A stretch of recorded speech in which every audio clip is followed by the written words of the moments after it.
All right, ladies and gentlemen, welcome to the October 8th already meeting of the Public Works and Planning Committee. Our first order of business would be to approve the minutes from our last meeting, and I would like to call on Vice Chair Steve Piercy for that. Commissioner Cush, I have reviewed the minutes and they seem to be in order, and if anyone doesn't have any objections or any additions, I move for their approval. We have a motion and a second. All those in favor? Please say aye. Any opposed? All right, that motion carries. For those following the agenda, I'm going to change some things up just a little bit to expedite those that have a quick report. So I'm going to have a building codes report come to the table and present. So Tanya, the floor is yours. Commissioners? All right, so for the month of September, the Building Codes Department issued a total of 291 building permits. 65 of those were for single-family dwellings. We also issued an additional 1,113 electrical permits. We tallied up a total of 1,679 inspections with 9,552 miles driven. Total revenue this month was $108,843 for building permits. And if there's no questions, I'll move on to development tax. Development tax, we collected a total of $745,500. There was a apartment complex that's permitted in the city of Murfreesboro in the month of September. Okay. Any questions on that development tax?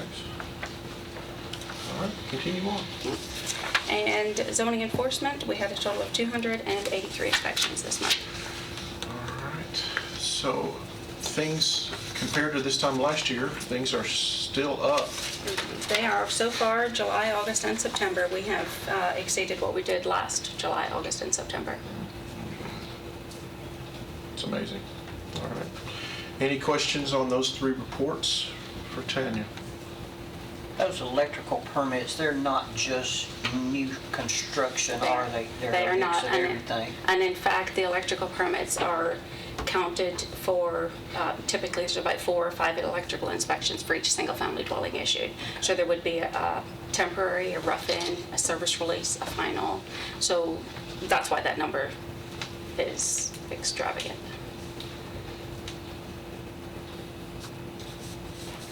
I move to approve her report as presented. All right.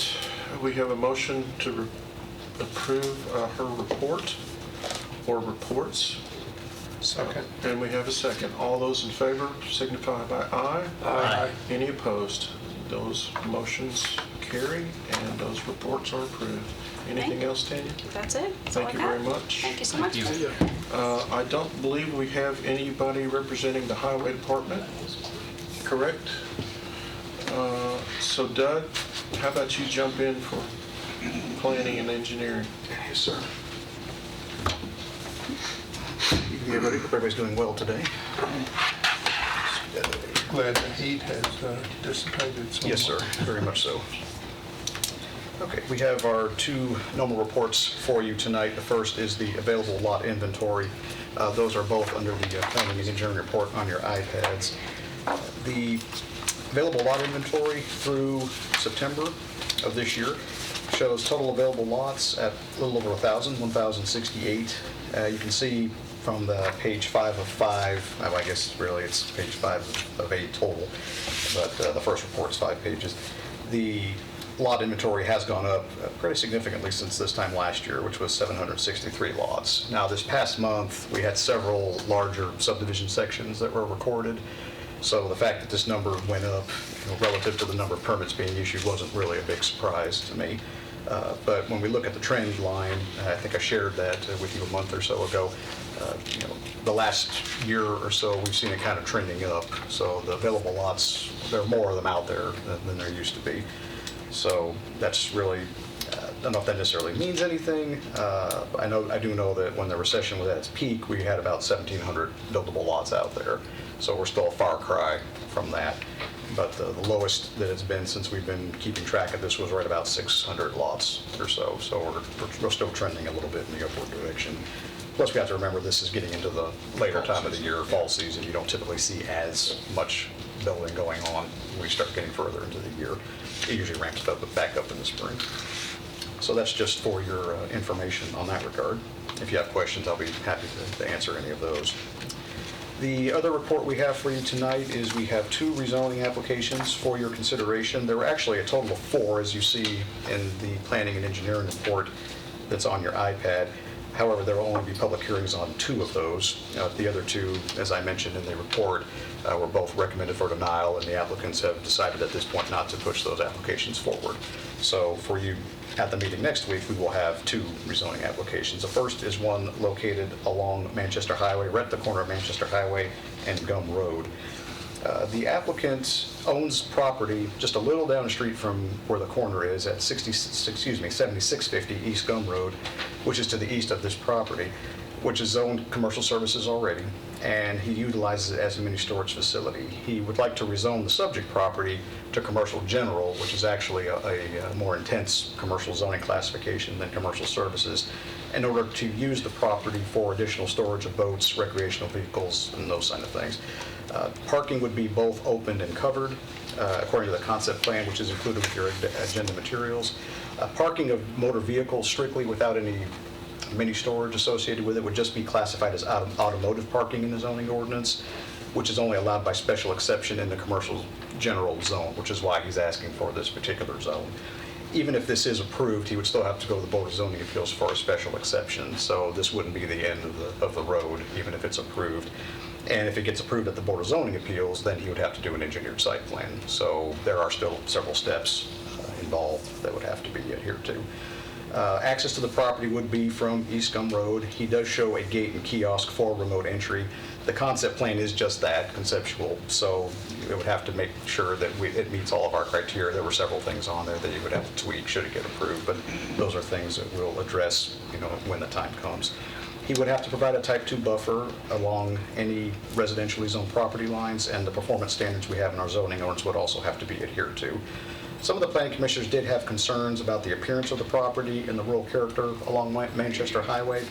It was discussed that this use, again, would have to be approved by the Board of Zoning Appeals, and the BZA could impose reasonable conditions about the application as far as additional screening and those kind of things.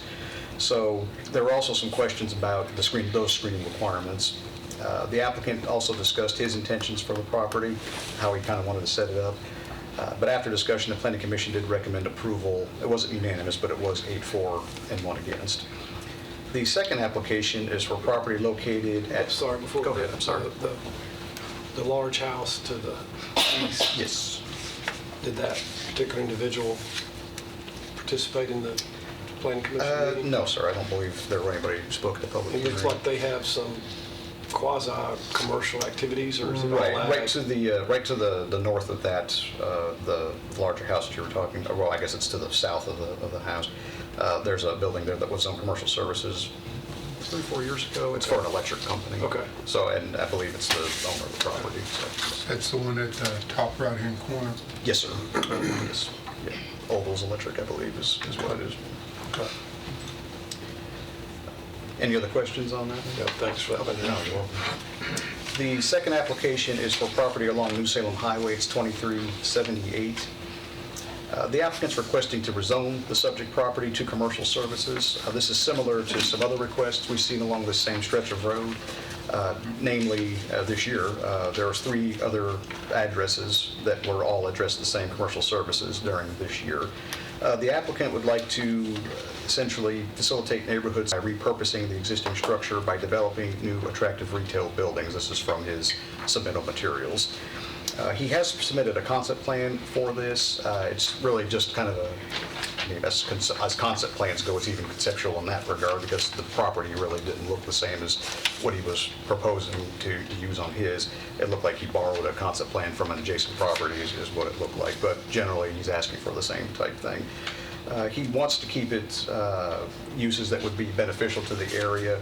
He does say in his application that he doesn't want to consider any uses such as liquor stores, tobacco stores, or any use that he feel would be detrimental to the neighborhood. I did make a point at the Planning Commission, and I'll make a point here as well, that these are all uses that are classified under general retail trade.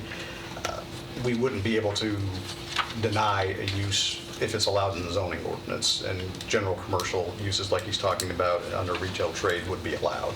So even if he doesn't want those particular uses, if somebody were to buy the property and want to do that, as long as it's allowed in the zoning, it's something that would have to be allowed. He is proposing access to New Salem Road, Highway 99. Of course, this is under construction right now. And they would also have to provide a type 2 buffer adjacent to any residentially zoned properties, and formal standards would again apply. The applicant did state he has a pending contract with a Montessori school, which is a permitted use in that zone. One of the neighbors who did speak had some questions about the screening, which again would be a type 2 buffer. There were also some questions about the site improvements and what would and would not be required at the Planning Commission should it go forward with approval. The Planning Commission did recommend approval of this request by a unanimous vote. So those are the two that will be coming before you next week, and I'll be happy to answer any questions on either of those. Do we do another one along this corridor recently? Yes, about three other ones. Just down to, okay. Yes. It's just kind of creeping out that way. This is the third one, I think. Third request, but fourth property, because one request had two properties. Starting at Stonebrook and then going west. I guess. Right, and when the first one came in, I knew it was just a matter of time before the other ones did. So, Urban sprawl. Yeah. something like that. I think there's one resident left that has not brought his property forward. But it's considered suburban residential zoning? Am I seeing this It's correctly? residential medium density is the zone classification. I believe under the comprehensive plan, it's in the general urban area. Let me double check. Yes, it's in the general urban So- character area. For my education, the difference between neighborhood commercial and that is what? Commercial services, yeah, there's three different zoning classifications we have for commercial zones. You have a commercial neighborhood, then you have commercial services and commercial general. Commercial neighborhood is the least intense. Commercial services is kind of in the middle, and commercial general is the most intense, allows the most uses. Why would this not be rezoned to neighborhood commercial then? Probably because a lot of the uses that they're looking at, the biggest difference between commercial services and neighborhood is the size of the general retail trade that can be on there. Under commercial neighborhoods, limited to 5,000 square feet. Commercial services, it's not. There's a few other uses that are allowed as well. I think the big reason they didn't was simply because it's going to be along a 5-lane road when that expansion is complete, what they're working on right now. I'll look on all those properties. Also, across the street, the city of Murfreesboro, when you look at their zoning map, which is in your agenda materials, actually, they're showing directly across the street, they're showing commercial highway, which is more akin to our commercial general, kind of more of a wide open zone. They are showing some commercial fringe as well, which is more similar to our commercial services. So we thought this was a good, rather than say commercial general, I thought Okay. commercial services was better. And I didn't notice the other two at first, so, Right. okay, thank you. Sure. Did anybody come to planning and speak out against this stuff? No one spoke against it. Actually, one person came and spoke for it. It was the gentleman who actually lives behind him along Foxcroft. And he said he didn't have a problem with the zoning, he was just sad to lose a good neighbor.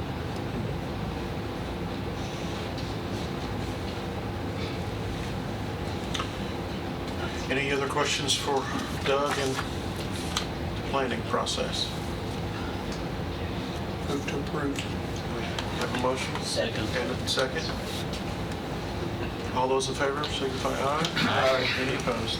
That motion carries. Doug, anything else? No, sir. That's all. Thank you. Thanks, All Doug. right. Appreciate it. All right, Katie, would you like to present to us on your enterprise fleet management program? Sure. I hope that all you have to do is push a button and go, but Yeah. So I think you're, are you preloaded? I am. It looks a little blurry. they from do down have the here. sales presentation, and I was going to try to show an online our online account overview. If I can, I don't know if I can hook my computer up though that might be a little too much. You're asking the wrong guy, I'm sorry. Okay, we'll try at least, I guess. I don't know. Mr. Chairman, let me just Yeah, you wanna kind set of open this it up up? for the members. Katie and her colleague, I guess her superior, came and paid a visit to us, and that's when I thought it would be a good idea for at least to start with this committee. Currently, the county is doing business. We have a contract with D&D Oil Company. So all of our, from the Sheriff's Department, solid waste management, anybody that uses fuel, we purchase that. We checked on the contract, and Steve, applause, I believe. If the commission chooses they like what they hear, then we could put that out to bid. Of course, we would require that. So I'm going to turn it over to Katie and let her explain what she and her company does. Thank you. Thank you for having me. I did bring a handout here that's basically just so what we are is, I work for WEX, and we are the #1 fuel card provider in the United States. We have been around for over 30 years, and we work with municipalities and mostly fleet companies to help manage their fuel expenses. So I do work for the ExxonMobil fuel card brand. So we're partnered with ExxonMobil. We're also partnered with Enterprise. So you guys are already doing business. We're in the process of leasing our new fleet from Enterprise. Right. So we work with Enterprise, and our card, it's a fuel card, basically, that we provide it coincides with the Enterprise program for vehicle tracking. So Enterprise takes care of the maintenance and that sort of stuff. And then all of that data, we communicate back and forth with Enterprise on the fuel consumption of the vehicles and that sort of thing. So that's just kind of a basic, overview of what we provide. And I do have a presentation here if it'll, oh, there it goes, okay. So ExxonMobil is the brand that I work for, but WEX is accepted at 95% of fueling locations in the United States. So the sheet I handed out to you would be all of the accepting locations, the major brands that we are accepted at. I mean, this isn't all of them, but most of the top ones that we work with. So the card that we're proposing would be a universal card, and this would go to 95% of fueling stations. And we have a contract with Enterprise that we offer rebates at the ExxonMobil locations. So that would be a rebate that would come back to the city or the county. County, I meant to say. So we do have, ExxonMobil is one of the largest providers of fuel in the United States. Let's see. So we do provide online account management. I'm going to get into that a little bit. Let's see. So you are able to view the mileage, the vehicle, the gallon consumption of each vehicle. We can track by vehicle, unit, all that sort of stuff.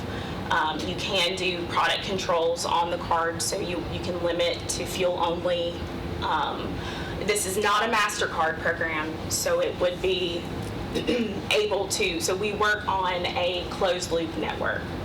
And that's the next slide I'm getting to. So one of our drivers, couldn't stop in Laverne at whatever station and go in and buy a hot dog. Right. So we can lock it down to fuel only, which is something that is different from a MasterCard or a Visa. So we have our own proprietary network, kind of like, probably heard of Comdata, or so we're their #1 competitor, basically. So we have the same type of network and program. And then if you wanted to, we can open up cards if you have certain departments. So we would do like a hierarchy for the county. You can have departments underneath that. Each department would have their own separate billing. If you wanted it separated, we can do that. We can do it in numerous ways, or if each department needed to get their savings back individually, we can separate that out as well. So, but if they did need to purchase like oil or other things, we can open up certain cards for just, oil and additives only, in addition to fuel. So it's versatile on what they can do. They can even lock it down to a number of transactions per day. And like if you only wanted purchases from 8 a.m. to 5 p.m., we can do that. So it's very, very... Go back to that driver ID. So every driver in the system, be it the highway department or whoever's driving any vehicle that belongs to the county, they would have to enter that ID, and we could track Right. each driver. Okay. So each driver would be assigned a 4-digit PIN number, basically. And that's what they would enter at the pump. The cards, usually what we do is print a vehicle description or some way to track the vehicle VIN number. Are those usually in the glove box, I guess, of the vehicles? We can either, so each department can do, basically, if they want the driver to carry the card, we can do that, or they can have it in the vehicle. Either way. So is there part of it, red flags, if somebody filled up, if an employee filled up a vehicle and drove it for a few hours and then took and filled their vehicle up, there'd be a flag that would come up that would say, hey, this should not have been used again this soon. Right, so if you limit the transactions per day to 1, or 2, and then they purchase 3, or they do 3 transactions, you would get an email alert, basically saying that this card has been used over the limit. So it does notify you immediately. With our online account management system, you can freeze a card right then. We would be able to have whoever's in charge of each department's fuel cards, they could have access to the online account through their phone, so we have a phone app that they can use to, if a card's lost or stolen, or if it's, used a bunch of times, but the limits will keep them from doing that. So we're typically set at 3 transactions per day or $150. So if you can't go over that, so the card won't work if you're over that. That's the standard limit. You can decrease the limit if you want to. They do put in the odometer reading at the pump as well, so that would be able to track the mileage of the vehicles, which works with Enterprise on the vehicle maintenance. So to catch that, your manager, once a month or whatever, should then physically eyeball the vehicle odometer to make sure it matches with the mileage he's actually plugging in at the pump, to make sure he's not squirreling the system a little bit. And we can, definitely do that. And then you can also get email alerts when it's outside of the norm. So you wouldn't have to necessarily look for that. And I kind of spoke to this already about how we're different than a MasterCard. So we do, it's level 3 data. So it tracks the odometer, vehicle, and driver information of each vehicle, which a typical, MasterCard program cannot do. Here's an example of the reporting. I did bring, I think I did. Oh, no, I didn't. Oh, wait, it's in here. An example of kind of how the departments could be separated. So this would be an example of, if anybody wants to look at the actual reporting that we would provide. So how I know we had requested some information on fuel transactions and I'm not sure if we were able to get all of that information. So how are you guys doing this? Is it each department does their own thing, or how do we? Well, as a chief purchasing agent for the county, I get requests that come through for purchase. As I got one today from Mac sends in a purchase request, and it's a flat $10,000. And I get one from the sheriff's department, it may be $40,000. Our ambulance could be $35,000. And it's just a flat number, and I don't, from that point forward, after I sign off on it, you know, it goes upstairs to finance, and I don't know how they track it. I don't know if there's any tool that we have. I've never seen a tool like this in the county that we're using. So that's why I thought it was better tracking opportunity for us to look at. Yeah, so this would definitely give you the insight. Well, and you're correct, we request the purchase order, and the amount of money that we request is based on historical factors. Currently, we're spending about $21,000 a month on diesel fuel. 2 years ago, we were spending $26,000, $27,000. We have been down as low as $14,000 or $15,000, depending on the number of trucks and the price of fuel. But when our invoice comes in, it's separated in multiple ways. You're talking about the identification of the truck. The identification for all the county vehicles is the license plate. You know, it's all government plates. You buy one plate one time, and you never change that plate. So that's identification, and that's what's listed on the card. Each individual employee has an ID number, which is usually the last four of the social, unless it's a duplicate and it's the last five of somebody's. On ours, we have diesel engines and gasoline engines. Very few people have both. Most of the garbage truck drivers drive a big truck that burns diesel. They don't need to have a gas card. So their number does not work on a gasoline card. Then when the invoice comes in at the end of the month, it may have Steve Sandlin's ID number and the tag number for that truck. We know which truck it is by the tag number. And then if I drive it, it'll be a separate section in there with my ID number and that truck. So you've got each invoice is totaled by what that category is. So if Steve drove truck number 1 for 3 days and all the fuel's in there for those 3 days for him. And if I drove it, the fuel's in there for me. And then it's broken down, you know, to where we can look at it. It's got the mileage on there, those kind of things. And then we have ours separated to where it comes in, all the diesel fuel is on one and all the gasoline is on another. It's easier for us to pay it that way. One PO covers gasoline, another PO covers diesel. So it makes it easier for our lady in the office to do that. But it's a pretty good tracking mechanism. You all go to the same depot every time, or? We currently are allowed to go to what used to be next door to Reed's Lane Drug Store. Yeah. Big Charlie's Bait Shop. And then there's a few others here in town that we prefer not to go to. Our card, the way we're set up is if you use the card at the correct billing location, the contract was, they may have changed, I might have the number wrong, but it was 15 cents per gallon above the rack rate. If we order diesel fuel to come to our landfill, which is a bulk load, it's 25 cents per gallon for that fuel. But that, above rack rate. But if, like, we had a card stolen a couple of years ago, and we didn't catch it, we didn't know the card was missing, the vehicle didn't get moved very often, and there was almost $6,000 worth of fuel spent on that card in less than 15 days.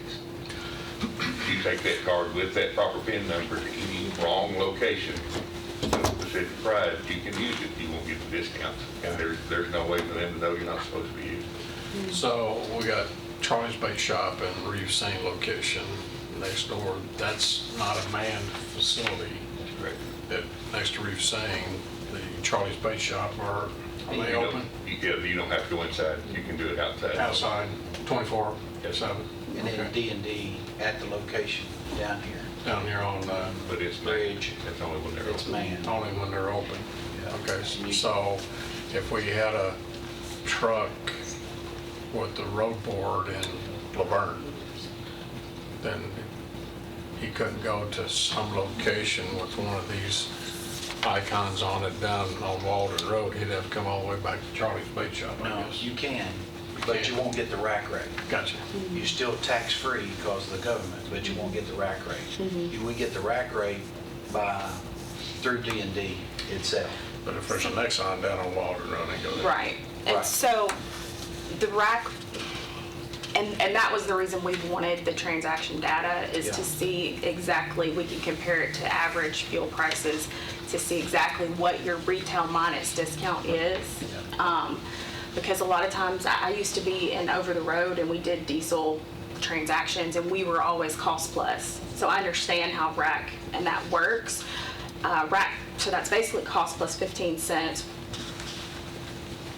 It's hard to say if you're getting a good deal or not unless you actually compare it to, because they could say cost is whatever they want to say, basically. It can be, and so it's hard to tell what the actual savings is on that program. To give you another example, we had to pick up a truck at Macklin Nashville that had a fuel issue and it drained the tanks. They put just enough in it to get it off the lot. So we had to leave Macklin Nashville, go across the interstate to the truck stop. Our fuel card would work there. We would Right. not get the discount. But we couldn't get the DEF there. So I went inside the store and bought that on my personal credit card, got reimbursed for that. But we put enough fuel in it to get it to reach the aim to fuel. Okay. So we do have over 19 ExxonMobil locations in Rutherford County. So that would be more convenient probably, and that is where you're going to get the savings. I would be happy to do an analysis on your current discount to see how it compares. But I do know that with our program, we do have the ability to, if a card's lost or stolen, the fleet manager would get an email with that card, and then they can shut that card down immediately from their phone. So we're a little bit, it's a little bit more convenient as far as control. But we do also, as far as tracking the on-site fuel, you guys have fuel delivered from D&D, I think, and TriStar. In a few locations. Okay, so the police department. Yeah. So I'm not sure if they have card readers there on their on-site fuel, but we could utilize our cards at those locations and get a card reader for those tanks. We have a pump in the Sheriff's Department. Have gasoline at the Sheriff's Department and diesel Diesel and gas at at the Highway Department. Highway Department. So, I don't know what kind of system they have as far as fuel. They won't let us fuel. so they could put in mileage there as well if we were to get a card reader at those sites, which that's kind of an additional thing, but it would help track the fuel. Do y'all don't have a price above rack rate, y'all are just retail at the pump? Retail minus. Retail minus a bulk of some kind, or that's some negotiated number? So with Enterprise, we do retail minus 5 cents. I saw the 5 cents. That's across the board. We can talk about that other, we get deeper into this and you guys are more interested, we can definitely look at other discounts as well. But 5 cents is the typical what we offer for the Enterprise fleets. Wait just a minute. Mac, did you say you have a card now that you use? Each vehicle has a card that stays in the vehicle. It's assigned to the vehicle. Where does this card come from? It came from D&D. From D&D. They He furnishes a card like I'm not that. sure how they get there, how they do cards. Do they just print them there or? Yeah. Oh, wow. Okay. So each- We brought this in front of you last year and stayed with D&D. That was basically the only one that came to us. Oh, So wow. we put it out there, and they're the only ones that they came for the business, and so that we continue doing business with D&D. So you're not actually selling us gas, you're selling us a card service, right? Yes, sir. Okay. See, the process with the card is when you get to the fueling location, you get out of the vehicle with the card, you stick the card in, that identifies which vehicle you're going to service. And it will ask which pump number you're going to use. You put in the pump number, and it'll ask for the mileage on the vehicle, and ask for the person's ID information. And you put put all that in, and then it will let you fuel the vehicle. If you finish fueling and stick the card back in again, it will actually give you a receipt. We don't ask for the receipts, we get those on the invoice anyway. And if you've got DEF, you go through that same process, put it in, push the button for get diesel, or get DEF fluid for the truck. Then if that vehicle is a diesel engine and you push gasoline, it will not let you have it. Does D&D charge us for those cards? You don't charge us a service charge for using them or anything? I've never seen one on our invoice. We had a mix-up right when I came to work for the county last year, and they were charging us tax. And so we got to looking at it, and so we contacted D&D and says, it looks like you are charging us tax. Not on all of them, but just sometimes. So if they didn't go through the D&D fueling station itself and went through somewhere else, then it would charge a tax. Like out here on Old Fort, or on Thompson Lane. That's one of their job sites. Sales tax or? Yes. So they had to go back in and back that out. They got it straightened out. Sales tax on fuel? Yes. Does your company charge a fee for your card, and if it does, how much is it? So we would waive all the fees if we were to get the contract. So we do have a typical $2 card fee that would be waived for the life of the account. We do take taxes out, so we net taxes on your invoices. We don't charge a fee for that. And we have seen on some other cards that we compete against, sometimes they have added a tax column back in, and it varies, but even on municipalities, we've seen this, and not sure where that's coming from, but it's almost like it's an extra fee. That is the fee that they're putting in there, but they're saying it's taxes, and we're like, where is this coming from? So, and nobody can answer that question. So we've seen that before with other cities. Basically, they offer to come and give y'all a presentation, let you hear about their service and what they do. And if the committee is interested and want to proceed forward, we would like them to check out through our billing through D&D and see what they can do compared, and giving us a variety of stations to go to, because I hate for somebody to be out of fuel in Laverne and can't get back to here, to get fuel. I've been really concerned about those 4 or 5 locations, and that's all you have. But if we're getting, and it's a better deal through D&D consistently and no issues, and we're working fine, we'll just stay there. But if this is an opportunity, then we want to look at it. We want to make sure we're getting the best deal and the best price and the best safety factors put in there, and also locations to get fuel and not be a burden on any of the county employees with all the jobs that they do throughout the county. Where do y'all fill up your cars? We don't have a car. Where's Mike? Where's Doug? I thought y'all had one. They go. We got one coming. Most of them go. Same as the gas burners go to the same Oh, yeah. locations. Okay. Yeah. And to address the fuel issue, we request, all but demand that our drivers fuel at the end of the day. For 2 reasons. One, if you're not here tomorrow, that truck's still ready to go. And 2, there's been occasions where the fuel pumps don't work. And if you're out of fuel, then you get to drive a spare truck, because we're not going to pump fuel into it for you. And then on the gasoline engines, if you didn't fill it up, then you just stop wherever you can. You put it in out of your pocket, and we'll get you reimbursed in a month or 2. They'll start fueling up. So, Steve, outside of solid waste, are there county vehicles that people take home? They have personal miles on them? No. Sheriff's Department. Sheriff's Department, but not, Yeah, they can't take them out of the county, we stopped that. Okay. Yeah. So they would fall under this same program? Yeah. All right. Do they have to log in personal miles? And is that part of an IRS issue? Yes. Every month they have to? They do. So, Katie, with your program, every month, would the operator of that vehicle have to go in and enter business miles and personal miles, and that is kept for an IRS log for them at the end of the year tallied up?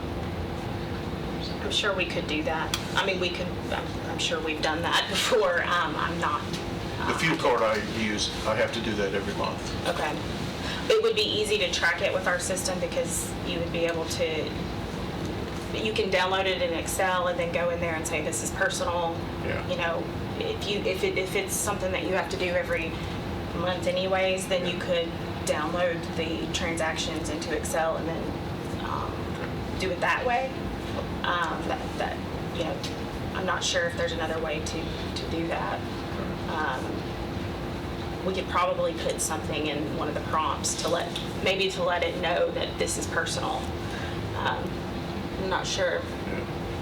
But I mean, it sounds like the biggest difference, I think, with our program and what you have today is going to be control, visibility, ease of use. Mr. Chairman, you got ambulance service, you got fire and rescue, they all have, usually your supervisors have Suburbans or Ford Explorers or something that they take them. Sheriff's Department, I'm not sure if they were tracking the personal mileage, because once we found that out, we went back to the sheriff and they had several who were going home. They lived at Tim's Ford. There were two that lived at Rock Island on the other side of McMinnville, and they were driving our sheriff's cars there. And that was the only car that one deputy owned. They didn't own a personal car. They were using our car. Yeah. You know, so I don't think they were counting that. Yeah. Okay. So Mayor, is it your suggestion, and Steve, that Katie's group run a scenario? Well, before we went any further, yes, sir. Yeah, I don't think we're prepared. This was for informational purposes, but I don't think we're prepared to put this out to bid at this point. But I think it would be good if they could run an analysis and come back to this committee. The information that they would be seeking would be volumes for the course of the last 12 months, which is public record. We could furnish that to you. Now, if it were to go out to bid, we can't share any of that with you, but what information's been used for the last 12 months, you can use and do an analysis and bring it back to this committee and let them make a decision. It's just another tool, you know, of control. Is our fuel card renewal on a specific date? Are we approaching that date, or is it random, you know? I think the contract was... Is D&D's contract up here? D&D's contract. It's year to year, we can, I think. Yeah, there's it's year to year, 60-day but clause in there's there a or 30 or 60 day. Do you have any idea when the anniversary is? Just curious. I think it was January, wasn't it? Might have been in January, something like that. I looked that up. We can come back to the next meeting and I'm give saying- all that data. You know, Sure. need to level the playing field if we're gonna. Yeah, need- exactly. Would your system track driving habits, you know, in the insurance industry? You know, it's all about driving well, and you get discounts if you're tracked well with a program. Would this be able to do anything like that for conservation purposes, that this particular employee drove well and this employee had a heavy foot or something?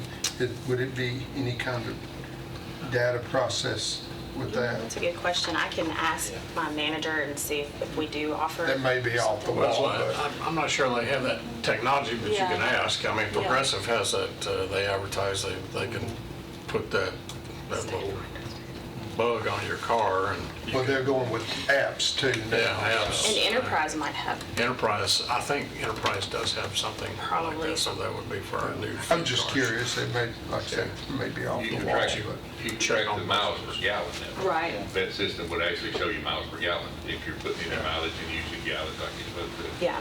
So, I mean, it could potentially show you, I mean, you would have to probably Yeah, pull the Commissioner data. Blair's looking at, are you braking in time and squeaking tires at the red light? Yeah. You know. Yeah, that's kind of, yeah, Sorry, that's that's- hard. That's where I roll. That's okay. That's good. So, does anybody have any other questions for me? I guess basically what, and I'm sorry, I meant to say, as far as what I would need would probably be the transactions that shows what you're being charged per, gallon on your invoice, and then the transaction detail, if you can provide that. I mean, even if it's just 3 months worth. It's on the invoice. The way ours is sent in, it's the mileage and the price per gallon that day, and it changes daily. Sometimes it changes during the day. Right. Yeah. Yeah, so, and we can just take kind of the average. If we could get it in Excel format, that would be preferable. But then we can do an analysis and come back. Okay. Thank you, Katie. Thank you for having me. And- Here's some extra, so you'll freeze. Okay. I Thanks. think the Dodge store is the Cheapest. page to go by. Yeah, it is the cheapest. Oh, and I'm sorry, we do have a we have a WEX Connect app that shows drivers, every driver can download it, shows them the price of the fuel and where it's the cheapest. So So they can literally. if they were on Walden Road, they could drive another mile and get it 3 cents cheaper, right? Right. So that's very neat. I can show you guys more about it next time. But yeah. That's pretty cool.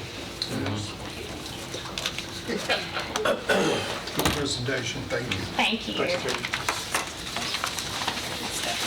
All right, our next presentation will be a Waste-Away update. We have Mike and Mark here today. Let's see, did everybody go to the Not me. Shanto did? Yes, know? I did. Yeah, and I know Piercy did, okay. So Phil, you're the only one that didn't make it? I know I didn't make it. I hope I'm the only one. Oh, okay. You did or did not make it? I did not. Okay, you did not make it. Okay. So there'll be a little bit of an overview, and then there'll be some updates on some of Mark's discussion with some of the utility boards, in particular some of our electric utility friends, and then we'll see about what a possible next step might be with Waste-Away. So Mike and Mark, the computer is yours, and you're welcome to inform us and enlighten us.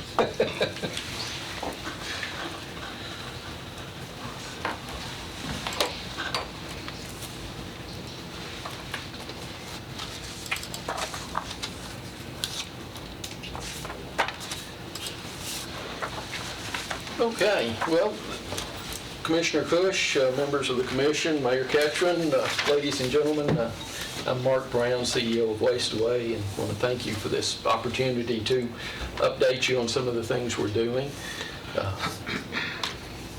And I also want to commend this community because I know you've been very interested in trying to do something more responsible with your waste.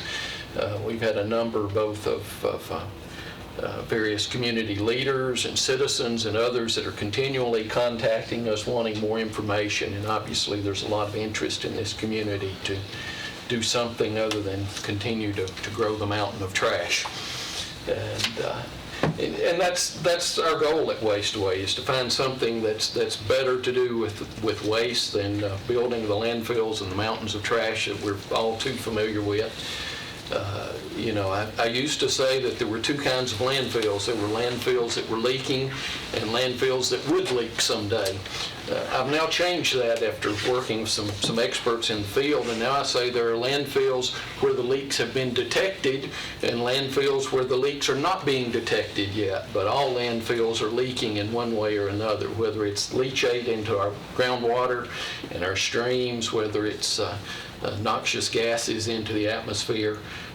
We all understand that landfills are not what we want to leave for our children and grandchildren. And here in Rutherford County, you have something of a unique situation. Economically, you've benefited from low tip fees by hosting the Middle Point landfill, and you've been solving Nashville and really all of Middle Tennessee's garbage problems for a few decades now. But at the same time, there's a future cost to that, because we all understand that eventually landfills, something's going to have to be done with them, and as environmental laws continue to improve, what was legal 10 years or 20 years or 30 years ago. When they change the rules, they often come back with large bills, and that's where a lot of our Superfund cleanup problems and other issues that some communities are facing. And as we talk about children and grandchildren, even though I don't live in Rutherford County myself, all 3 of my children happen to, and my 1 grandchild does. So I have a vested interest in seeing that the children and grandchildren of Rutherford County don't face environmental problems in the future. Real quick, and most of you are familiar faces and you're familiar with our technology, but just real quick going through it. Some of the things that make the waste-away technology unique: we are taking the waste directly out of the garbage trucks. There's no hand sorting, there's no separating at the households that's required. Where recycling already exists, that's great, and will exist alongside it. But where you're not currently doing curbside recycling, it's not required. In Warren County, most of the waste we're processing is coming from convenience centers. And let me assure you, the public can be quite creative in finding ways to disguise things in black plastic bags and toss it in a dumpster. So over 16 years now of processing, we've seen a little bit of everything hit our tipping floor.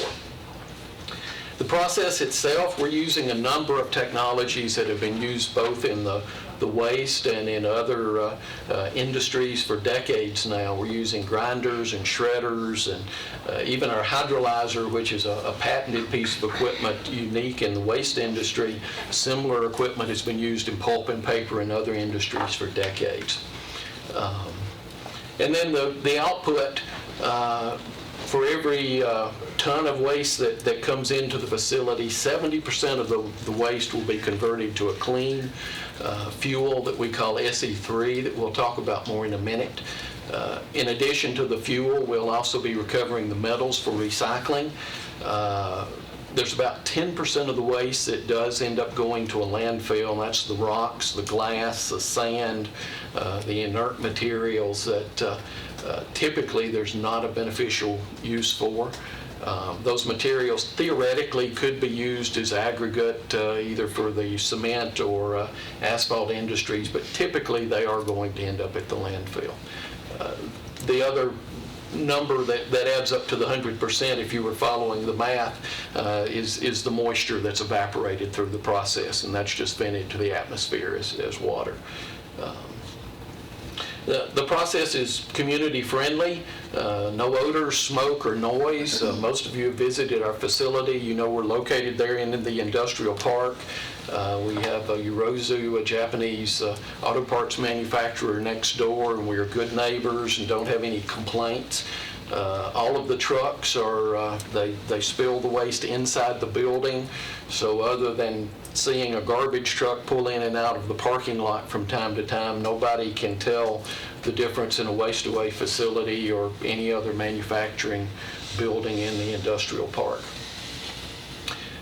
We do produce a green fuel, and green fuel or power can actually support your industrial recruitment efforts, and we've used this some in Warren County in 2 ways. One, if you can offer green power, which we currently don't offer in Warren County, a lot of industries are looking for green power, particularly the high-tech industries, the computer industries are looking for green power when they locate new facilities. What we have had some success with is the other thing industries are looking for is zero landfill capabilities. So if you have an industry coming into the community, typically they know how they're going to use their industrial waste. You know, if they're making tires, they have a way of getting rid of the spent rubber. If it's metal products, they have ways to use the scrap metals they produce. But the office cafeteria waste, the general garbage that all facilities produce, just because there are human beings there and we're eating and throwing away waste paper and whatnot, that piece of the puzzle, they typically are looking for a way to be zero landfill, and we're able to offer that to them. Our projects are financially sustainable and self-supporting with an average tip fee. The projects can stand on their own, and either they can be operated by a municipality or a community if you're wanting the absolute lowest possible tip fee, or if you want to pay a for-profit entity to run the projects, and you can finance and have them operated by a for-profit company. The waste-away process is a holistic and automatic approach to municipal solid waste. You're not going to see rows of people with rubber gloves and orange jumpsuits hand sorting the waste. There are jobs created, but those jobs are high-tech jobs. They're maintenance technicians, computer programmers, and other people that are maintaining the automated computers and robots and the other equipment that's part of the processing line. And there are some general labor positions. There is some general cleaning and things that have to be done, but most of the jobs are not low-wage jobs, certainly. Another thing unique to Waste Away, we can't accept all food waste. That's a big subject for a lot of communities right now, particularly a lot of states are passing new mandates about what you must do with food waste. Not only can we process all of the food waste and convert it into a green environmental fuel, but we can also avoid having to do separate collection of food waste, which, as you know, every time you run another truck through the neighborhood collecting a separate stream of waste, that's added cost if the county's doing the collection, it's added cost to the county, or if homeowners are having to pay for that collection, it's added cost to them. We've already talked about we do capture the metals for recycling, and it is a proven technology. The facility that many of you have visited in Warren County has been operating for 16 years. And real quick, here are some pictures. Once again, I'm going to speed through this because most of you have seen it before. In the upper left, you can see our facility there in Morrison. That's kind of an aerial view, but you can see it just, it looks like a typical industrial facility from the outside. In picture one, you can see the waste that we're processing.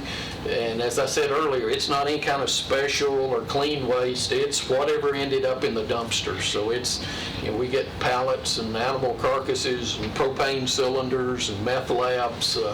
We get all kinds of waste coming into the facility. Now, meth labs, we do set those to the side and notify the sheriff when we see them, but most of the things end up being processed.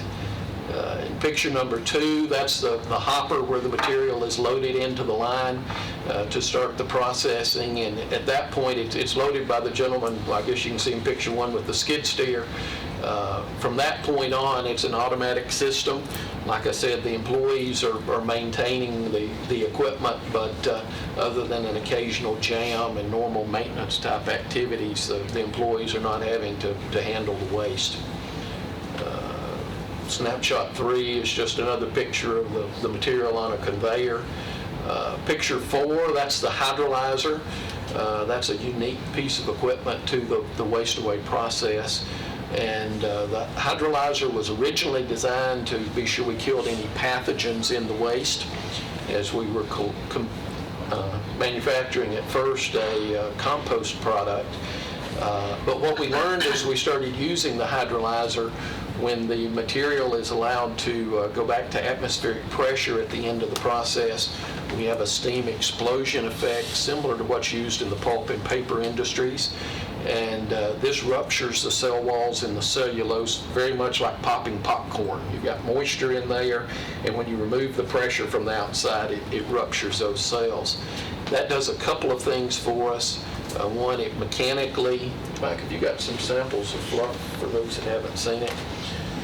It mechanically shreds the material if you would like, so you end up with something that looks a lot more like sawdust than garbage. Hey, maybe you want to hold the lid if you're a second. Oh, you can actually open the lids. There's not any odors, and it's a sterile material. But with the steam explosion effect, not only have we sterilized the material, but we've also made it very efficient to dry the material. And that's why we can make a fuel product even if we start, doesn't matter if we start with a rotten tomato or a piece of dry white office paper, the fuel that's produced is going to be similar. Now, the amount of fuel you get from those two will be different, because obviously the tomatoes got a lot of moisture that will be evaporated, but the fuel itself is very similar. And then in picture number 5 is the pellets themselves, which can be made to different sizes depending on what the end user dictates. So, and for those that visited the facility, I'm not sure when this particular fuel was manufactured, but 30 minutes ago that could have been garbage from a garbage can. So in 30 minutes we go from garbage to something that's safe, it's sterile, and EPA recognizes it's no longer a solid waste at that point. Is that converted to this? Yes, this is a loose material. If it needs to be Same material. pelletized, nothing added, just pressure and heat that's used to make the pellets. It's another process, a little more expensive if you want it in pellets.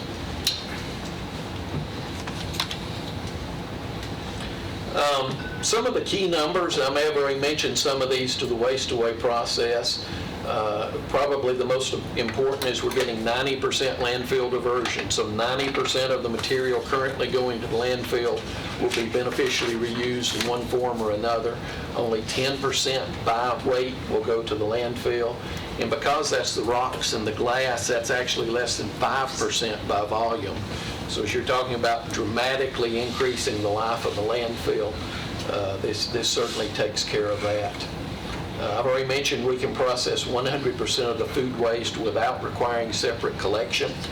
The facility in Tennessee, in Warren County, has been operating for 16 years now. We do produce 70% fuel from the input of the waste.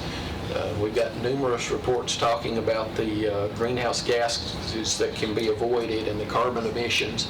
A single waste-away plant can save millions of tons of greenhouse gas emissions over the life of the plant. And we have independent reports from Blue Source, which is one of the leaders in calculating that, to demonstrate that. Zero pathogens or odors in a high BTU fuel product. And like I said before, day one positive project financials. It can either be operated by a municipality or a county if they're wanting to keep the absolute lowest costs, or if you want to pay a for-profit entity to do so, they can finance and operate the facility just on a service contract basis.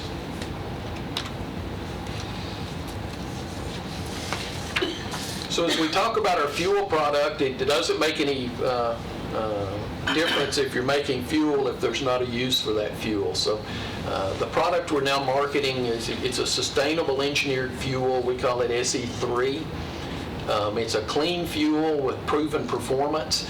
It's been analyzed and tested by all kinds of people at this point, everyone from the National Labs of Canada to the Southern Research Institute, which is one of the premier fuels research facilities here in the U.S. It's been approved by numerous boiler manufacturers at this point, Alstom, B&W, Valmet, Hearst. I'm sure I'm leaving off some, but have approved it.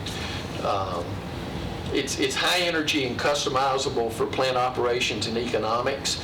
And this is important because the BTU content of this fuel is very similar to coal or wood pellets or other solid fuels that boilers are currently designed to use.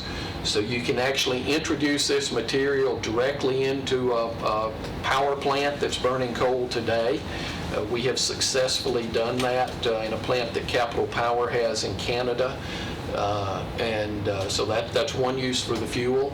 If you're wanting to do a small greenfield power plant, which is one of the opportunities for Rutherford County, the important thing about it being similar to coal or wood is you're using existing equipment that once again has been used for decades to convert solid fuel to electrons, so you're not having to create new high-tech, unproven combustion processes or gasification processes to produce the electricity.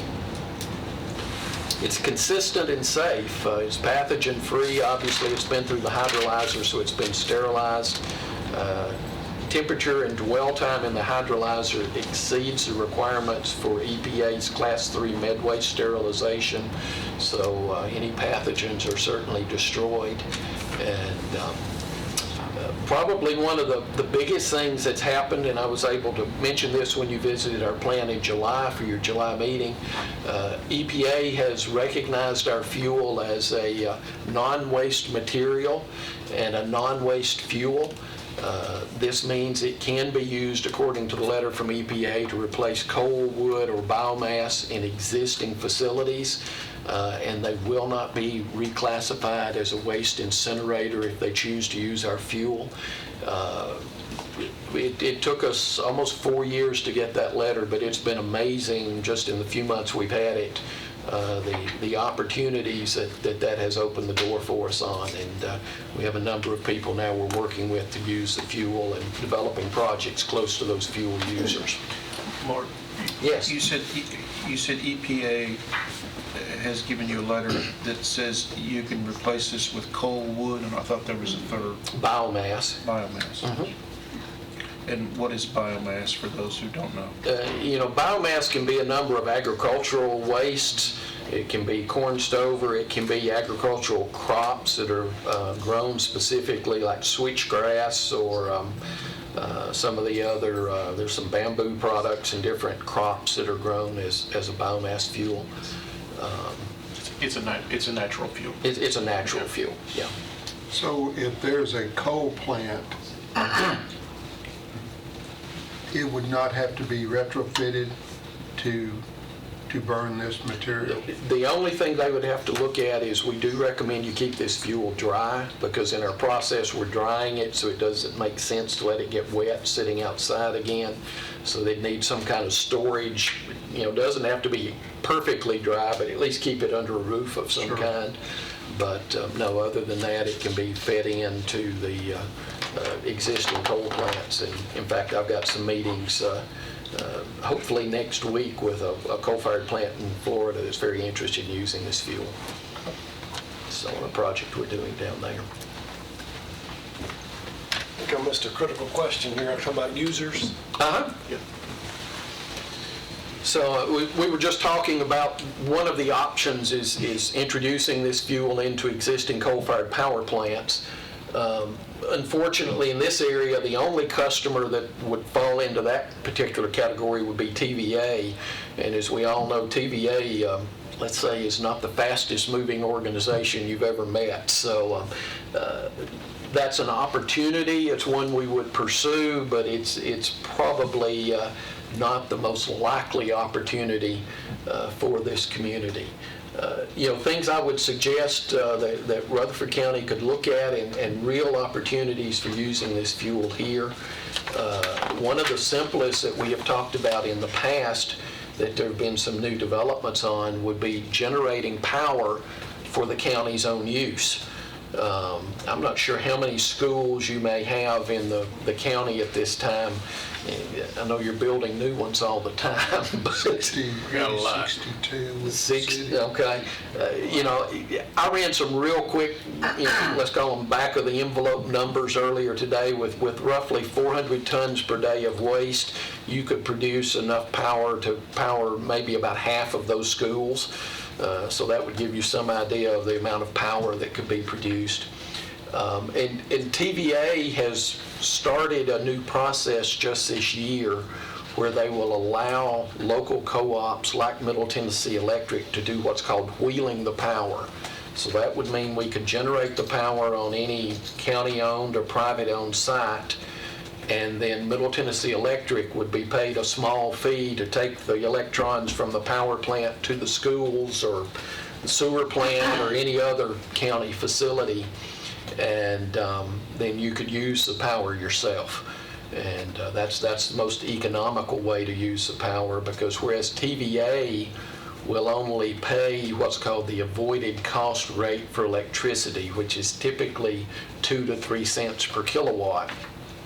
On average, you're paying 10 to 11 cents per kilowatt at schools and other large users in the county. So why would you sell power at 2 cents and then buy it at 11 cents? It's much cheaper to wheel the power to your own facility. So that would be one option to look at. The second option, and one that prior to TVA's new stance on wheeling, would be to do what's called self-generation or behind-the-fence generation.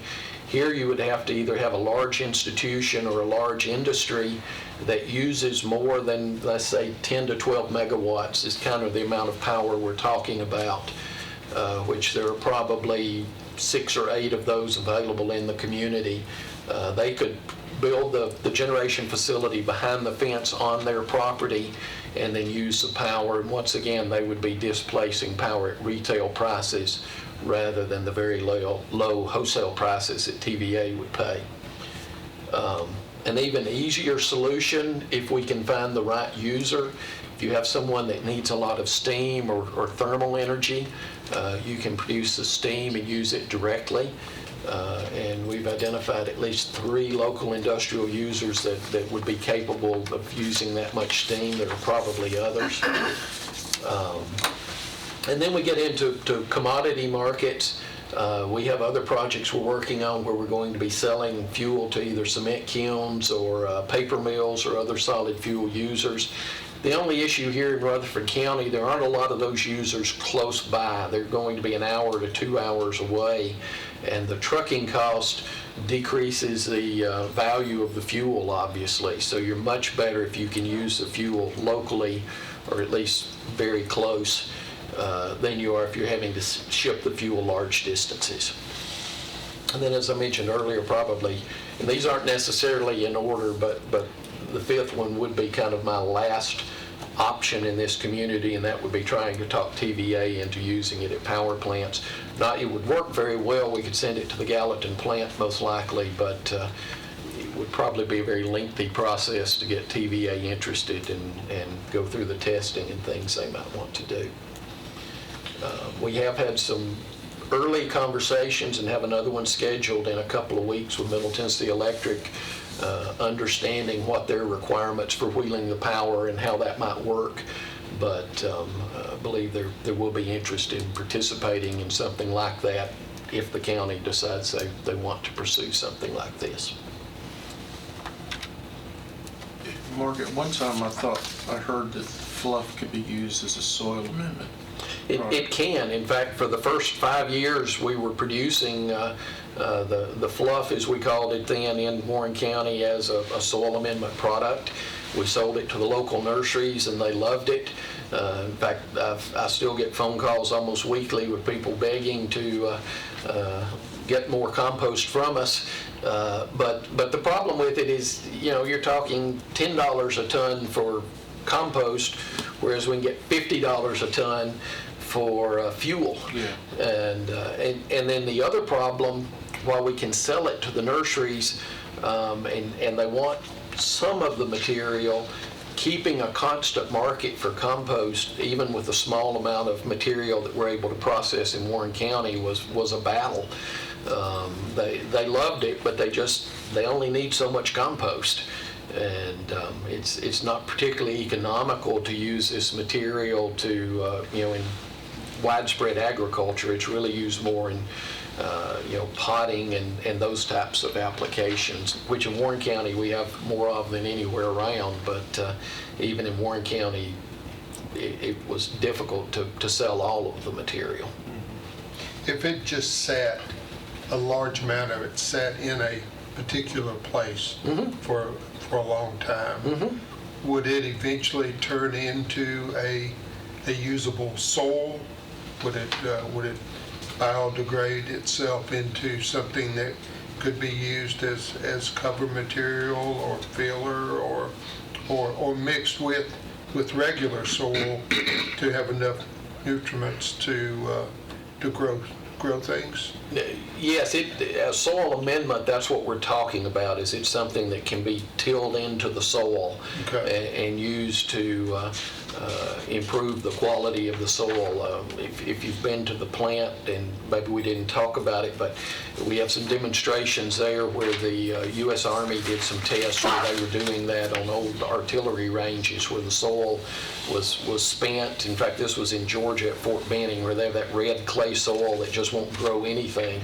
So they tilled this into the soil with the red clay sandy soil, and were able to grow grass where grass had never grown before. So yes, that's an application for it, but once again, why would you want to make a compost product and sell it at $10 a ton when you could sell basically the same material for $50 a ton as a fuel?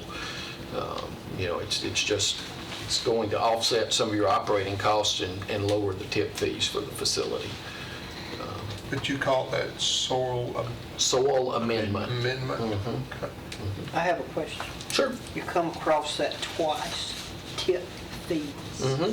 Where are they generated from? The tip fee is the charge that is paid by whoever's delivering the waste to the fuel, or to the plant, I'm sorry, to be made into fuel. So it's just like now you would be paying a tip fee for waste that's delivered to Middle Point. That fee would be paid when the waste is delivered to the waste-away facility. Is this a facility that is larger than our county can use, and we will have to take trash from other counties to collect these tip fees? No. In fact, that's one of the beauties of the waste-away technology.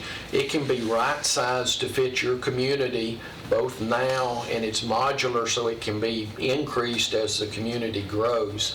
So you would have the ability here in Rutherford County to take care of, whether it's just Rutherford County, or if you want to include, Murfreesboro or the other cities in the county, you can decide who you want to participate in the project.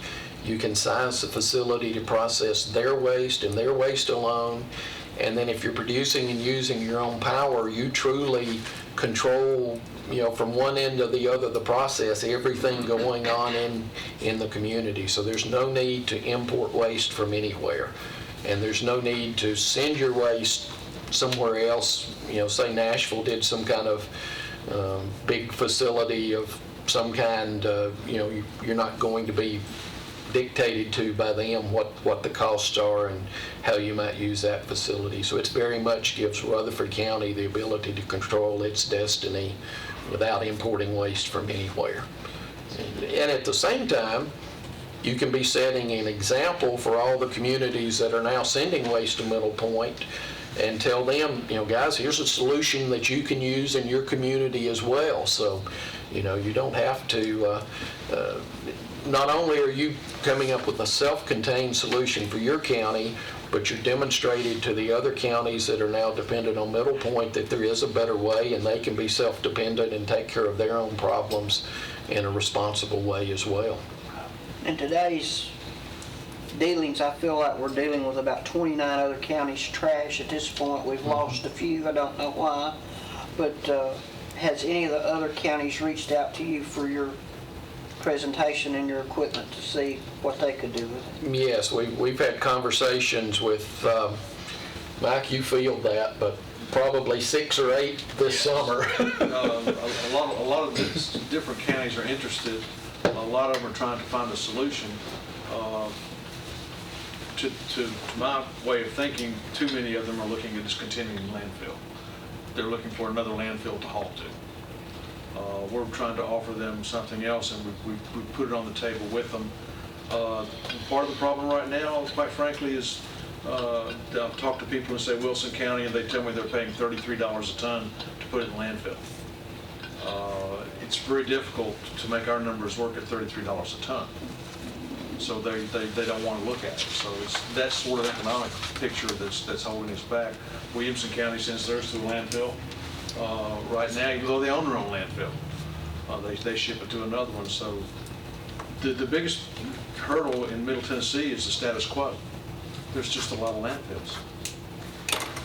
But they're all almost full, haven't you heard? I keep hearing that, and then I keep hearing that they're suddenly found some more room. Yeah. And there's others being looked at. Grows overnight. It doesn't, apparently. Sure. Mr. Chairman, could I go in kind of another direction? We also have another issue with an old landfill. Mac, how many acres does the old landfill cover? Do you know? Both landfills combined are a little less than 70 acres of the 288. Okay, so we have possibly one that has not been lined properly. As far as reclamation of that, and can and the old landfill be reclaimed and processed through here, and take that soil and replace what's been reclaimed with that, and just keep replacing it. And we don't have to worry about building a power source. We're taking care of two issues with one process. We're reclaiming a problem and processing a problem. I'm not sure I'm following the question. You're saying you're wanting to reclaim the material in the landfill now? Dig out the old landfill. Yeah, and dig out turn the it old into this. landfill. Okay. And replace it with that Okay. you said would, is a soil amendment. Okay. So, a couple of issues with that. Technically, it's possible. The biggest issue is a financial one. As we were talking a minute ago, what covers the operating cost of a waste-away facility are the revenues from two sources, one being the tip fee that's paid for the waste when it's delivered to the facility. The other is the sale of the fuel or soil amendment, although that's not as profitable. So if you're reclaiming a landfill, somebody already took the tip fee and ran away with it. So you've got to have that revenue. Tip fee coming Right. along with that. Somebody would have to pay that tip fee. The other thing you would have to do is sort through the dirt, because as you know, they layer dirt and garbage as they build the mountains. They become landfills, daily cover. And so as you're doing that, you would have to, and you could do it with a trommel, you would have to sort the dirt out. In fact, we're working with a community in Florida right now that's actually under state order having to do that. So it's technically possible. It's very expensive to do it according to environmental guidelines, but you can use a trommel and sort the dirt out, and then you could process the waste that's left over. In Florida, sand would be easier to sort than dirt. Well, technically they can't use sand for daily cover, so it is dirt they're having to deal with, because sand, they have to haul it, and that's very expensive. But what you're saying is we would have to mix our dirt that's covering the trash and the old, and mix it with that. Well, what he's saying is you have to sort out the old dirt first. Okay. Before it processes into the fluff. Because they just can't take a big scoop out of the old landfill and put it on the conveyor and process it. Right. You got to pull some of that dirt I out. understand, but I'm just saying that after you do that and you process the trash, then you have dirt to mix with what we process. I guess you'd still have to put that dirt somewhere, because Well, you believe it replace or it. not, the landfill, when you pull the garbage out of it, over half of the landfill is still the alternative daily cover. It's amazing how much dirt there is in a mountain that is a landfill. But you're mixing it and replacing, with what you process and Right. the other dirt. That just seems like it's just a trade-off. It's technically possible, but it would be very expensive. How many facilities do you have? We have the one operating in McMinnville right now. We had one in Aruba that operated for 3 years. They never could come up with the money to build their power plant, so it's not operating at this time. And how many customers do you have for your fuel? We have, how many of you got contracts with now? Probably 4 or 5 that have agreed to buy the fuel on projects we're currently working on, and have a number that we're doing tests. Pretty much every major cement manufacturer in North America has approved this fuel, and in many cases we have contracts to buy the fuel if we'll build plants close to them. And then we have conversations going with both pulp and paper and power plants to use it. And then also for greenfield projects, we have a number of boiler manufacturers that will guarantee they can build a new power plant to use this fuel and produce electricity locally, which I really think likely will be the better scenario for Rutherford County. In 16 years, you've been producing a product. It may not have been the same product in year one as you do have now. What have you been doing with that product? Has some of it just been having to go back to the landfill to Most of create that, space? most of that product was sold as compost. As I said, it can be used interchangeably. The past few years, everything I'm producing is going into fuel tests because these large power plants, when they do a test, they may want 1,000 or 2,000 tons, and I'm only producing 10 or 15 tons a day. So it takes me a long time to come up with 1,000 tons to do a fuel test. Here's what's intriguing. This is just me talking. I'm not, what I say is not representative of what this committee may think. This is just Mike Cush talking. With the recycling issues across the world, with the contamination issues of the recycling across the world, even in our county, schools, with our convenience centers, I pay a service every month. I recycle. I have bins out front that I recycle cardboard, I recycle plastics, and I will continue to do that because to me it's the right thing to do. It's my contribution to save the planet.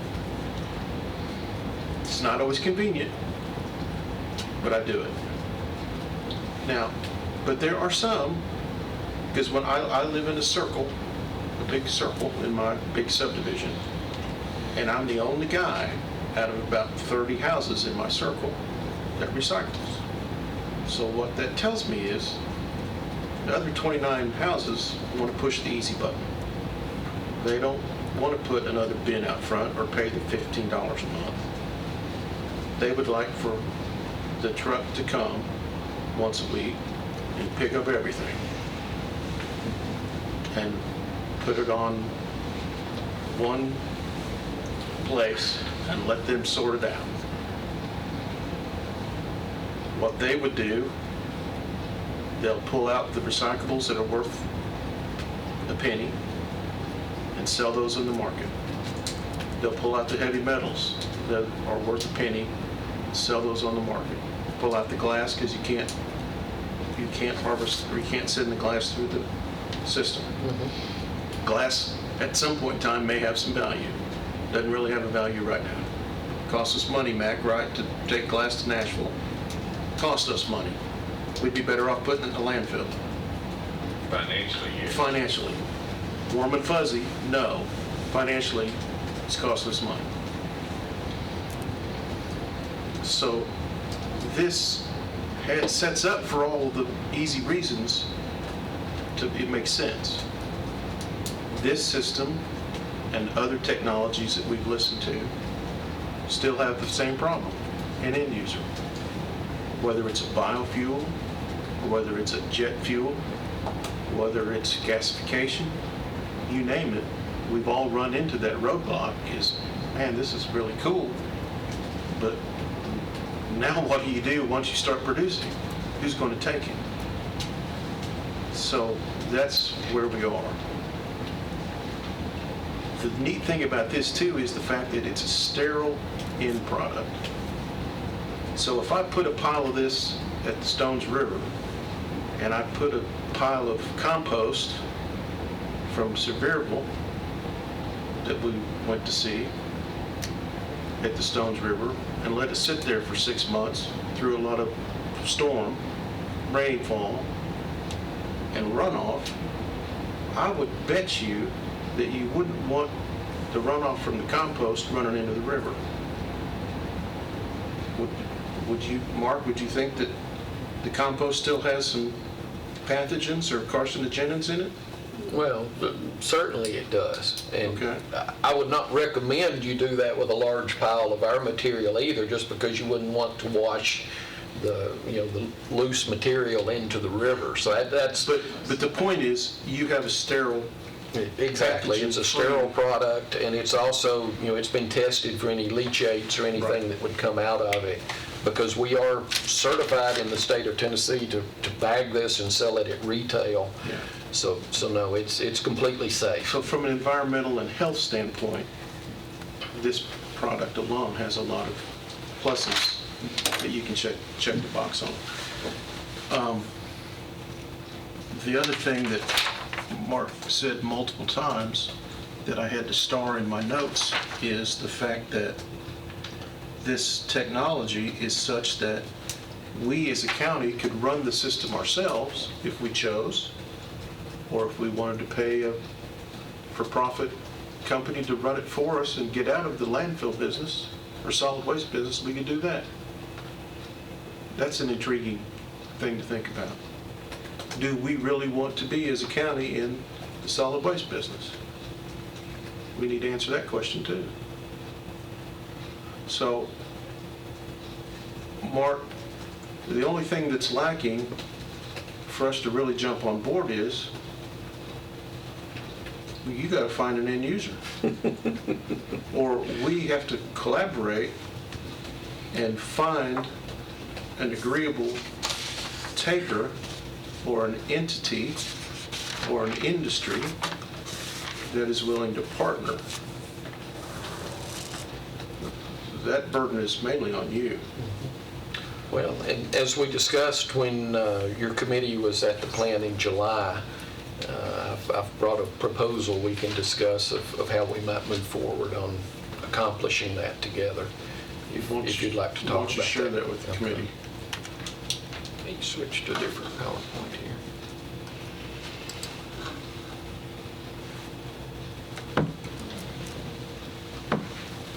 Well, that is hard to see from here, isn't it? There we go.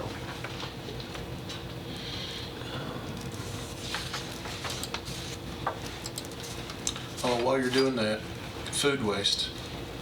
You know, there are a lot of people that like to do the home composting, and I mean, man, let them keep doing that. Absolutely. But there's a lot of people that, like I said, don't want to mess with that. So they can still stay in their world of composting and recycling.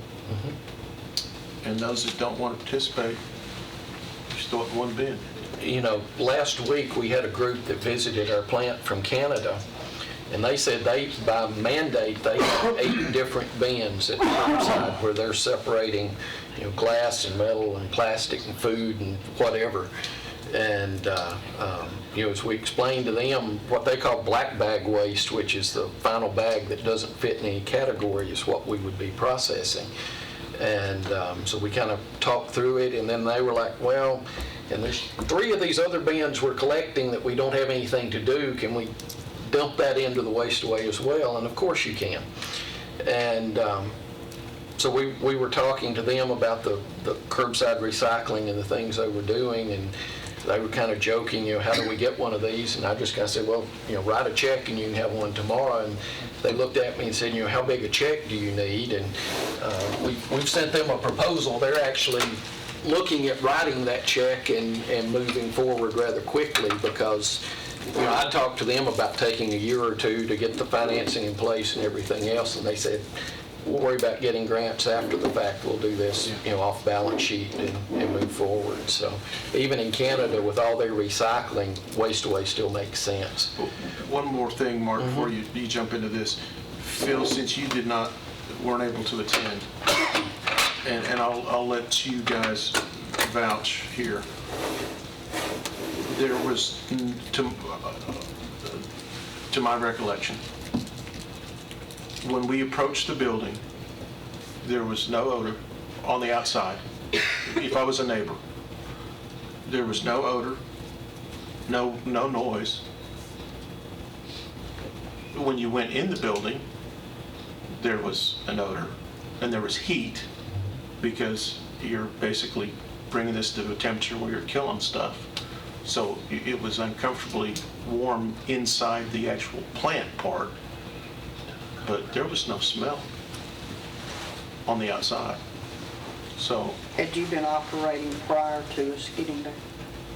Pardon? Had you been operating that facility prior to us coming? Yeah, you were just there on a processing day.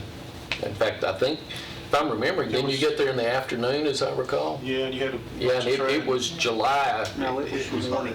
Yeah, it was hot everywhere in July this year. So you operate every day? we operate 410s, is the current operating status, and some days we actually do some R&D work at that facility now, but our standard schedule is 410s. And so what we discussed in July was, how could we move forward, and quite frankly, Wasteway has been inundated with lots of people wanting to study and figure out how can we do a project in their community. And we kind of got to the point we can't afford to do that for free for everybody. We have a community we're working with now in California that they had to go through a procurement process, but we've offered, kind of like GBB, I guess, I think did a study for Rutherford County maybe a little while ago, but going to California is going to be expensive, so we offered to do a study for them for $250,000, and they're jumping through the hoops to see if they want to do that. But if we do something here in Rutherford County, we're next door. We already know this community. We know the issues. We've talked to Mac a number of times, and his department keeps good data. They've already done waste characterizations. They already understand what's going on. So, I don't see a need for a large, expensive study to be required here in Rutherford County. But, typically what we would propose in a Wasteway project study, the first thing is determine the optimal project size. And here in Rutherford County, Mac knows how much waste he's producing and what he would be contributing, but the question would be, do some of the cities in Rutherford County want to participate or not? As Commissioner Cush just said, finding that fuel user is really the key to the project. And three options for that. The easiest or the most likely option, in my opinion, would be wheeling the power. It would be for the county to buy its own electricity and let Middle Tennessee Electric wheel that power to whichever county facilities need it.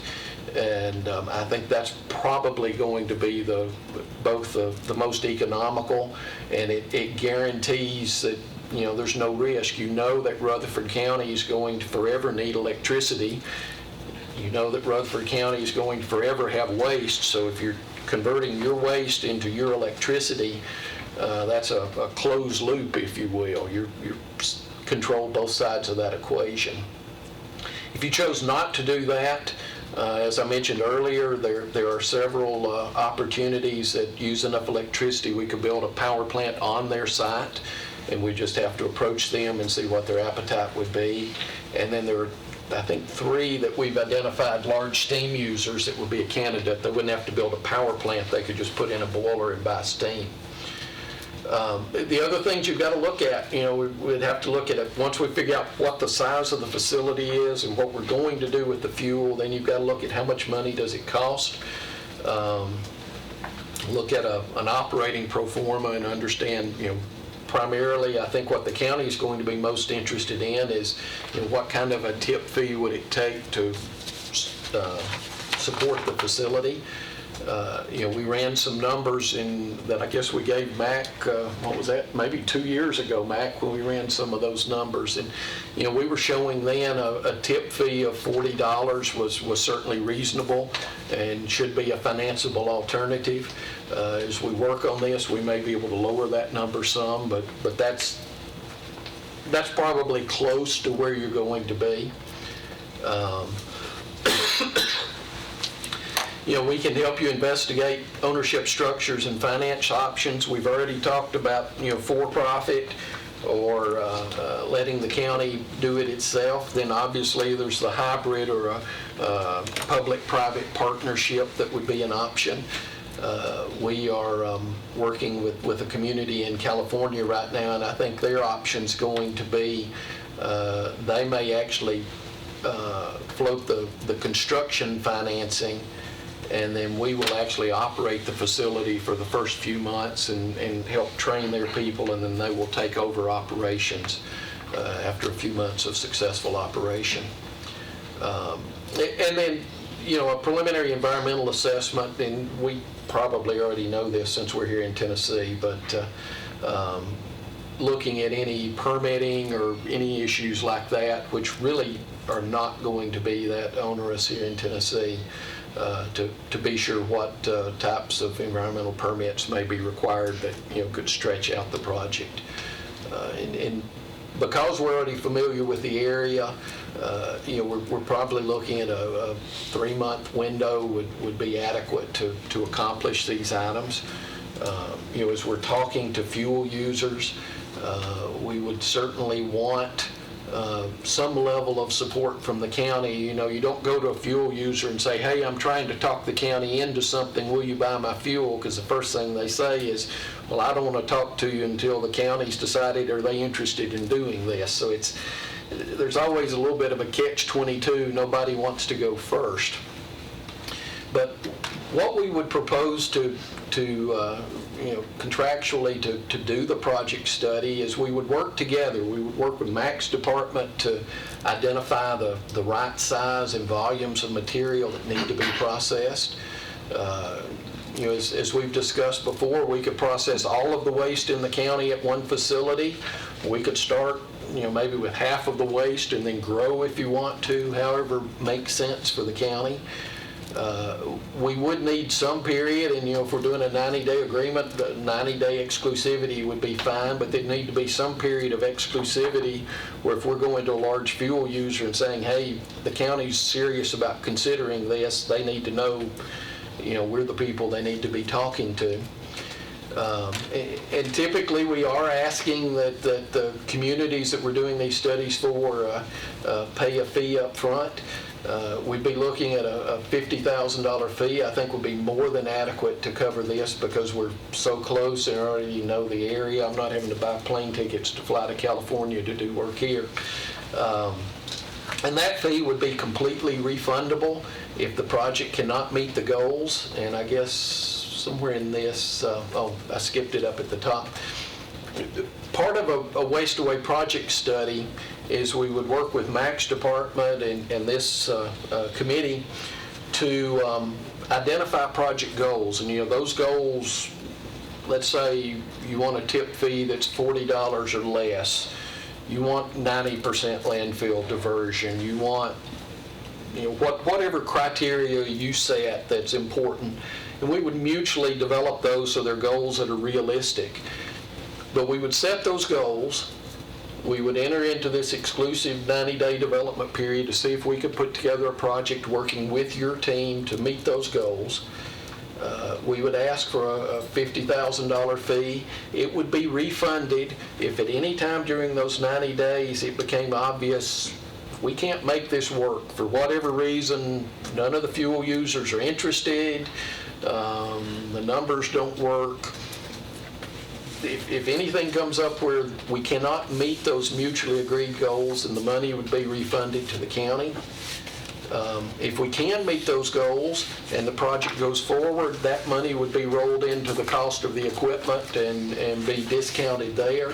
So the only way the county would be out the money would be if we present you with a project that meets the mutually agreed goals and you decide not to do it anyway. In that case, we would keep the money to cover our costs in doing the study and the negotiations. We give you monthly status reports for the work as it's completed. We can work out some of the details if this were something you're interested in considering. But I think this would give us a way to quickly move forward, to figure out is there an opportunity to do this or not, and to work together to right-size the project to meet the goals of Rutherford County.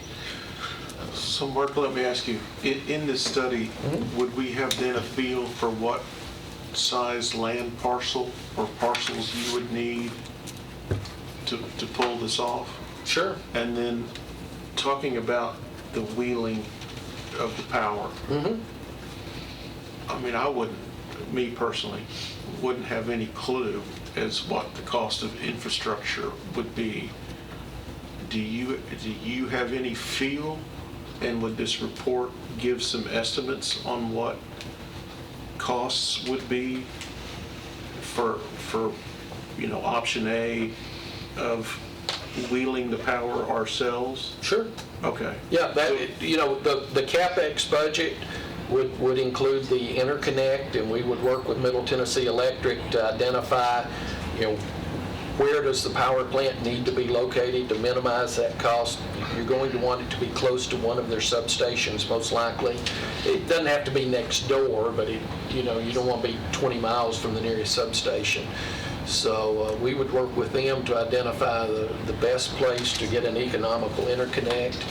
We would work with them to understand what they're going to charge, because they will charge, and I don't know if it'll be a penny or a penny and a half or what per kilowatt hour, but they will have some charge for using their distribution system to send the power from the plant to the schools or sewer plant or somewhere else.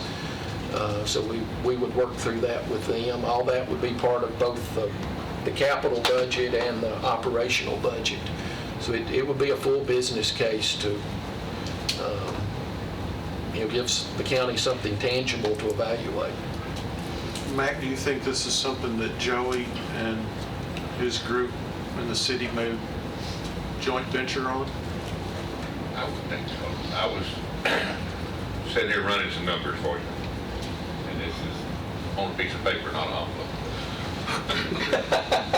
And this will be part of my report in a little bit. This last month, what we're going to be reporting on, we averaged 10 tons per compactor load. 172 of those loads last month. We averaged 1.83 tons per 30-yard open-top load, and it's 646 loads. On the school side, picking up schools and all the shut-ins and everything else, last month was 587 tons, 2,600 cubic yards. That's an average of 8.89 tons per load and 65 loads in the front end loader truck. So that's a total. Now, this is just garbage. This is no recycle at all. So that's a total of 883 loads of garbage hauled, and all that went to Middle Point. So when you take out the amount of trash that would actually be going to this type of process for last month, it's 752.3 tons. That was last month's number. Martin spoke earlier, a little over 400 tons. Yeah, we do half our schools. So, you know, do we need somebody else's trash to make this work? My answer would be no, you've got to leave.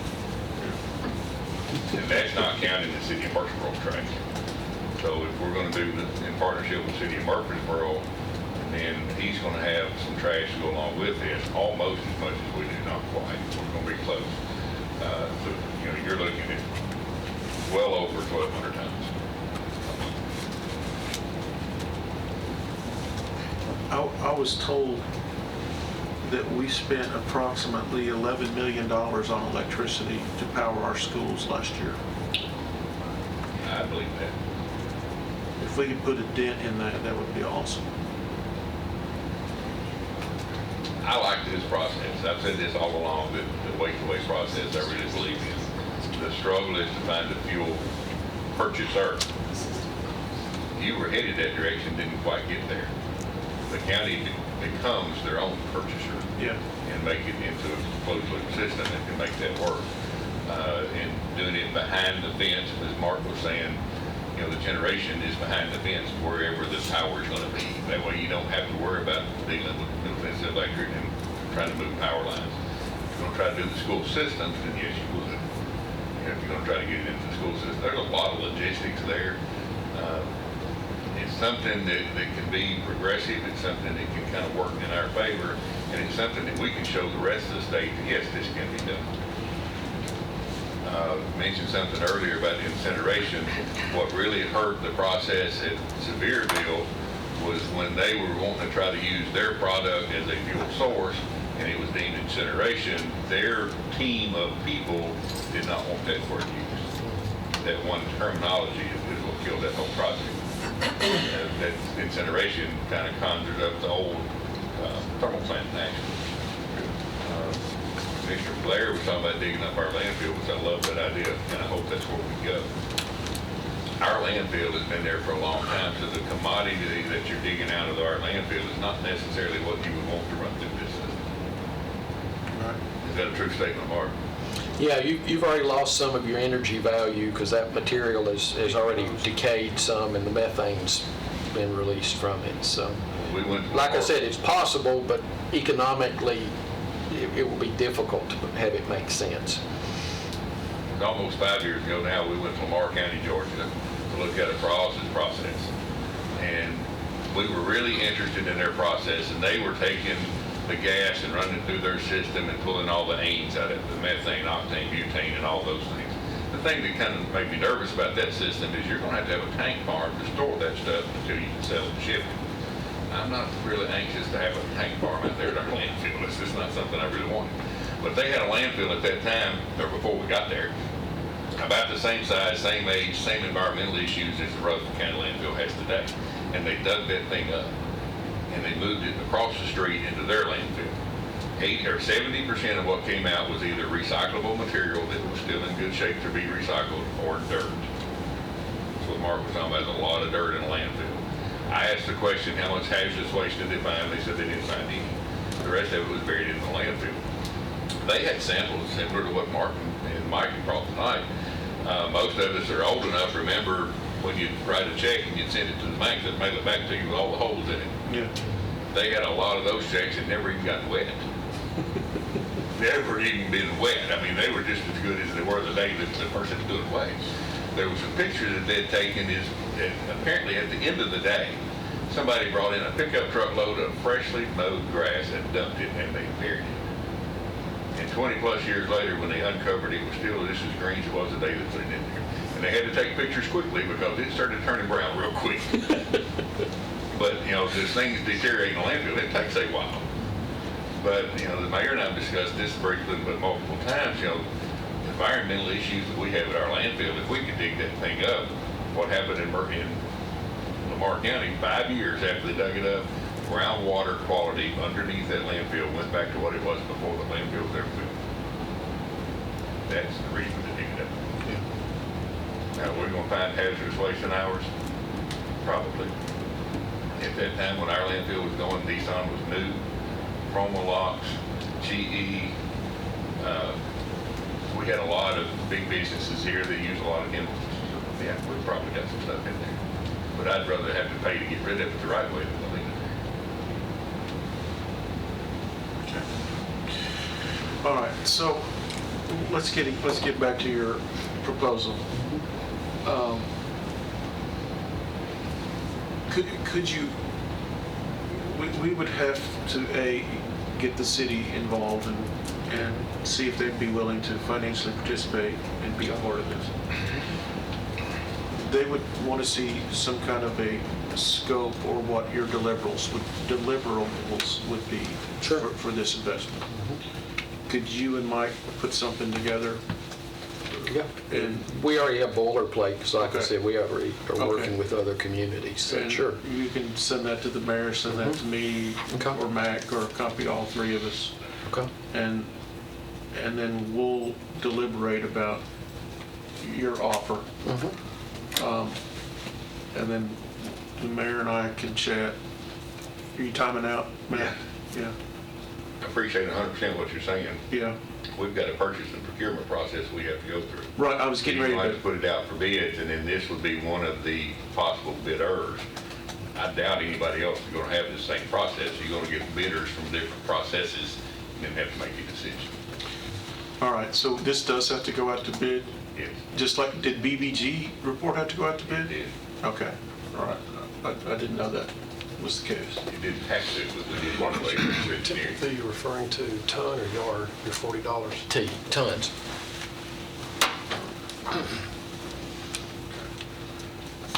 So Mark, if you'll do that. Sure. And then we'll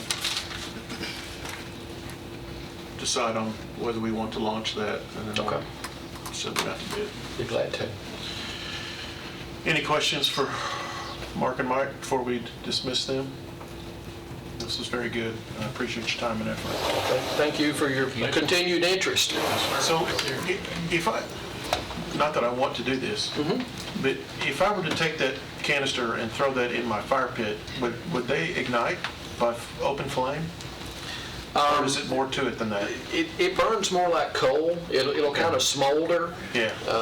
But no, generally it's not going to flame up like a wood fire. It's more like coal. Those other 29 neighbors you got might Yeah. come over and see. I'll smoke them out. All right. Thank you guys very So that much. cannot be used for the fireplace or anything. Yeah. Yeah, no, we would not recommend it for residential applications. No. Smoke signals in Santa Claus. Yeah. All right, Mac, you're it, baby. Better be good. Last but not least, Better be good. by humbug.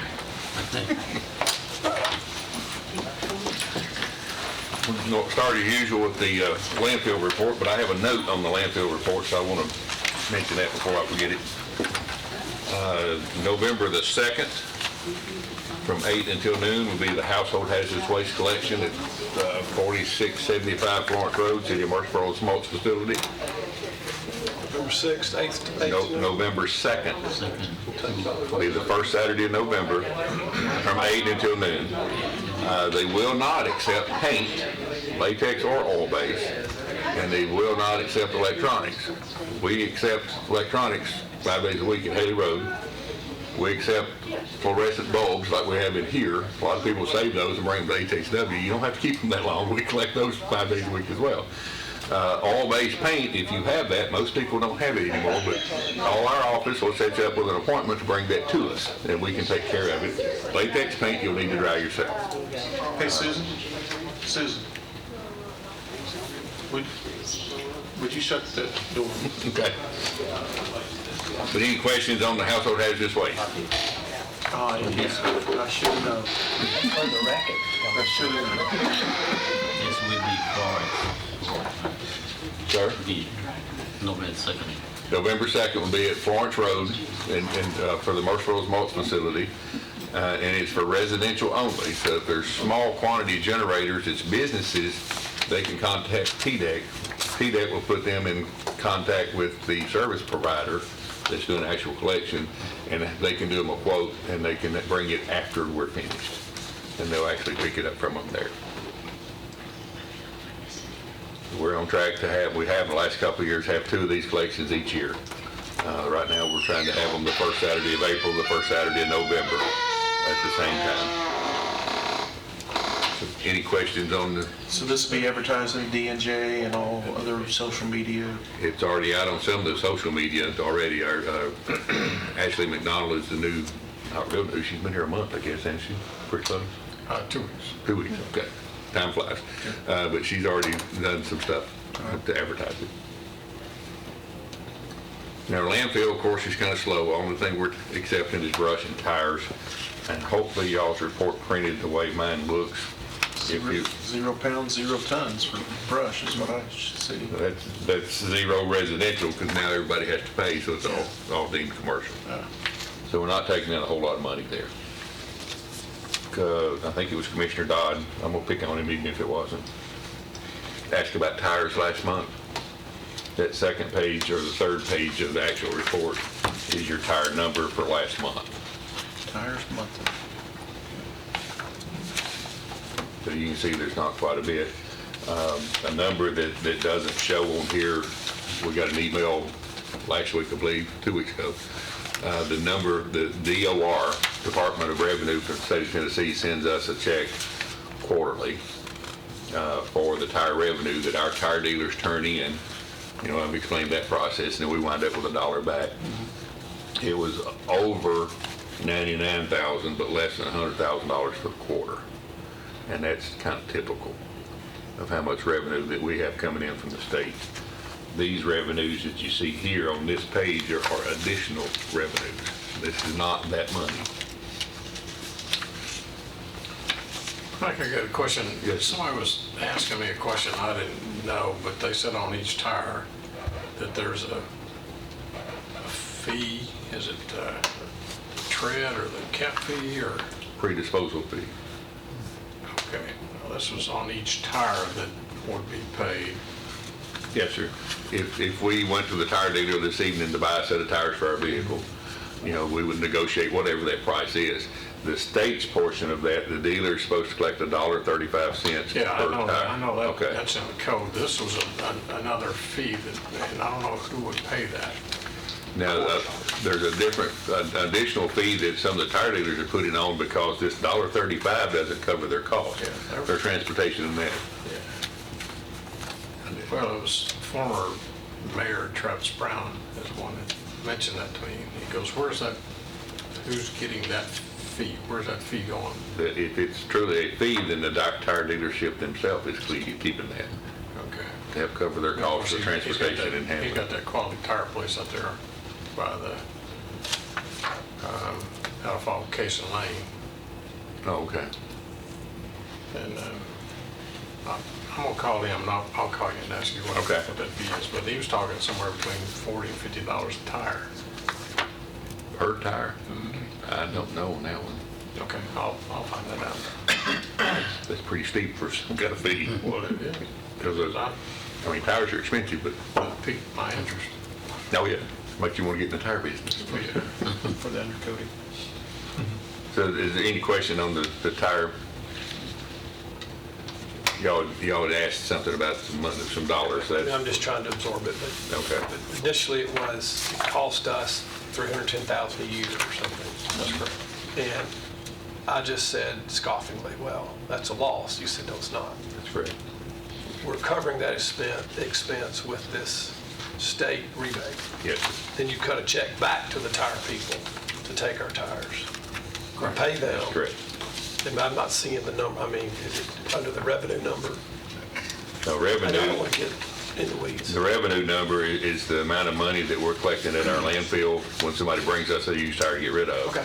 And it's also the amount of revenue that the Department of Revenue is sending us and the tire dealers that send those. Now, the expense that you're asking about what we're paying Liberty Tire, that's not a revenue, that's truly an expense. Correct, understood. But that expense is covered by tire revenue. Yes, sir. In last year's budget, when we finished the budget, and I don't remember the number exactly, but maybe the mayor will, we brought in more money than we spent. That's correct. But I don't remember the actual difference. Thank you. Any other questions on the landfill? We'll move to the convenience center report. Company name Smash It. Some of you have seen the demonstration. We've talked about them before. We're averaging roughly 90 smashes per month at $40 per smash. It's $3,600 per month that we're paying them to smash those loads. Our trucking cost for this last year was $123 and some change per hour. Those loads that we're having smashed are longer loads. They're the longest loads we have are 2-hour round trips. That'd be Eagleville, Neffs Mill, Christiana Fallsville, and Rock Springs. The Bradables, Craner Road, Rock Crusher, Sand Hill, Almaville, Rockville, those are 1.5 hours.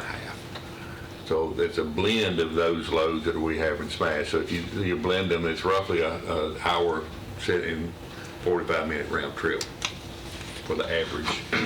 So if you did the cost to haul those loads, it's $19,372 versus the $3,600. So did we truly save that amount of money? No, we didn't. We still wound up hauling those loads after they had filled them again. And some of them actually get smashed twice. Not very often, but a few of them will. But what that does for us is it creates the space within the centers for the centers to be open on Tuesday. If we were not doing that on Sunday and Monday, we don't have enough manpower and equipment to keep those centers open on Tuesday. And it's creating more tonnage in those loads. So it's still the right thing to do, and it really works for us. And I'd like for some of the other counties to actually try it. I think it would work for them, but most of them don't track the numbers the way we do. But it's something that we plan on continuing to do. When we requested to start using those, if you remember, using Smash, it was a $20,000 budget amendment to start that, and we put $20,000 in this year's budget. So we're going to wind up coming before the year's out with a budget amendment to continue that process. Because we're looking at $3,600 a month right now, not counting the first month, not counting July. Last weekend was the first weekend, it was 14 loads.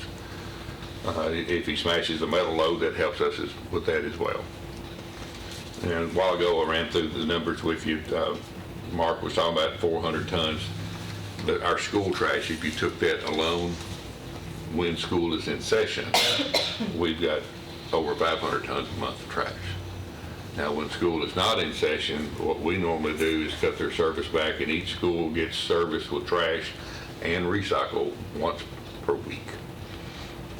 So the way we run our trash and recycle routes for their system, based on what the school does when they're open and closed, you take the 52-week year, we actually run 44 weeks.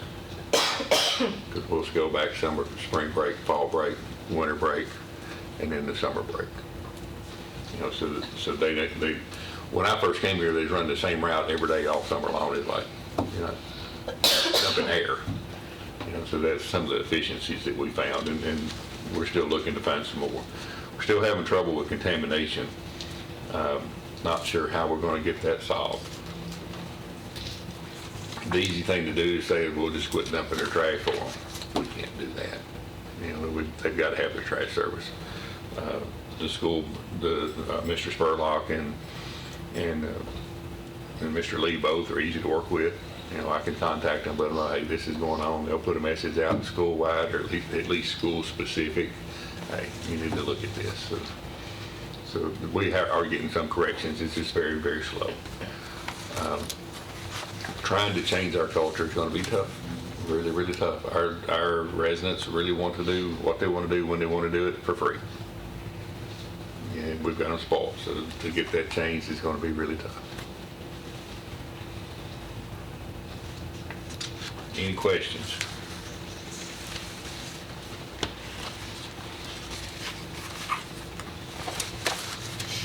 A month or so ago, we mentioned possibly having 2 meetings a month with this committee. I'd love to see us work toward that if we can get some decisions started. Yeah. We will, Mac, and I'm thinking now we'll just wait till the first of the year. We'll have some kind of information from Republic probably by the end of the year, and then we'll start to ratchet things up a little bit on Some information from Public on what? Republic in terms of what their proposal would be going forward. And then we'll decide on, we'll have start to have double meetings, because we need to decide whether regional, county, a lot of things need to happen fast at the beginning of the first of the year. Well, right now, looking at the shotgun approach, there's a vast number of decisions to be made. Yeah. But if we'll make 2, and I don't even know which 2 they would be, that would start narrowing it down to where we can get to a rifle shot instead of a shotgun shot. You really think we need to put it off to the first of the year? Well, you talking about double meetings? Yes. Has Republic been in touch with you personally? Through Republic's attorney, Rick Murphy, he has said that they are about ready to come to the table with a proposal. And you're bringing your suggestions next month? You said October, November, and this is October, and you're coming next month? I wasn't here tonight. Pardon? I said I wasn't here tonight, so I noticed possibly November. Possibly November. Possibly. Suit yourself. Yeah. Hole's filling up, is what I'm telling you. Yeah. Your time's getting Steve, short. what'd you say? What's filling up? The landfill. Yeah. The landfill's filling up fast. The more you put it off, the closer you're gonna be to a mouse trap. When you get your tail caught in it, all you do is squeal and it's over. Oh, with one tornado. Yeah. We're one tornado away. We keep postponing and putting off decisions. You're gonna be boxed right up in that corner. Well, Then it won't be a decision. I've mentioned this privately a few times, and hopefully I don't get in trouble, but I don't want to do it publicly tonight. Middle Point 2.0 was not actually the vote. When the county commission did the vote, it was not to allow Middle Point access to the property to do a core drilling. Not allow public to the project. Right. Okay. That way, if they can't do their testing, then they didn't want to go any further. So actually not to expand was not the vote, just not to allow them on it was the true vote.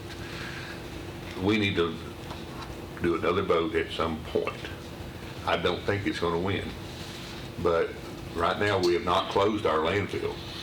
The dirt that we have in that 288 acres is what it takes to close our landfill.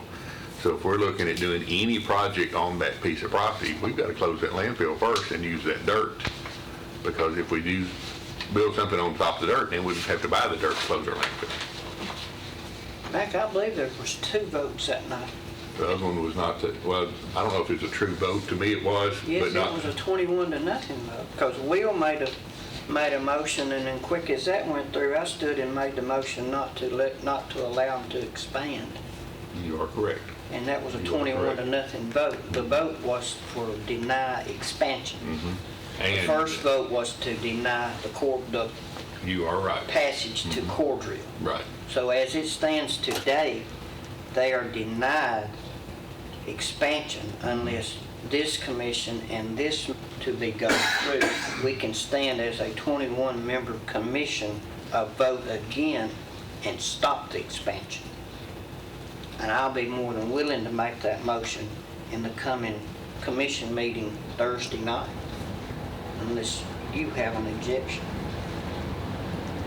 That's coming Thursday night? Yes, sir, because it needs to be reinstated. Budget Thursday night, but you mean next. I'm sorry? Not this week, next Okay, week, next at the full commission meeting. The 17. I don't know that it has to be done that quickly, but I think it needs to be done before we can finish It whatever needs we're to going to be do with done the piece with of the property. new members commission, the new 21, Yes. for it to hold up for another 2.5 years, to another commission vote comes to the election.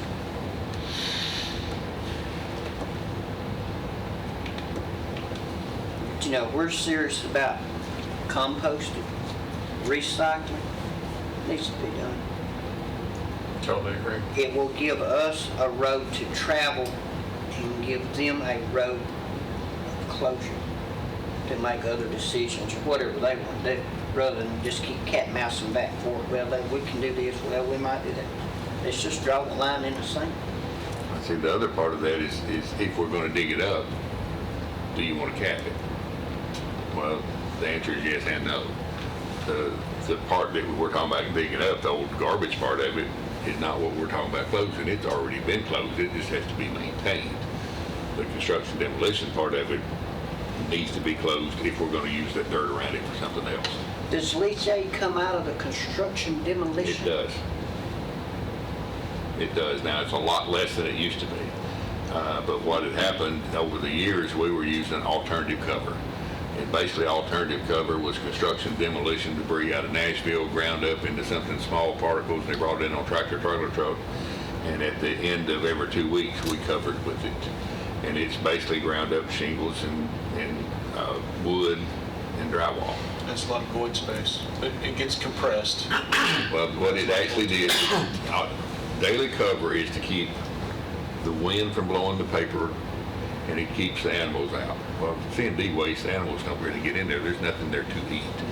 But what it does not do is doesn't keep the liquid out. So if you have any rain, it just filters right through. So what we've battled over the years is all that liquid has gotten into the landfill. And we've pumped and pumped and pumped. And now that we have a lot more dirt over it, that is slowed down a lot. It ain't gone away, but it's really slowed down. When you made your comment, you decided to make a comment publicly that the vote was to not allow core drilling to test. Right. What was your point?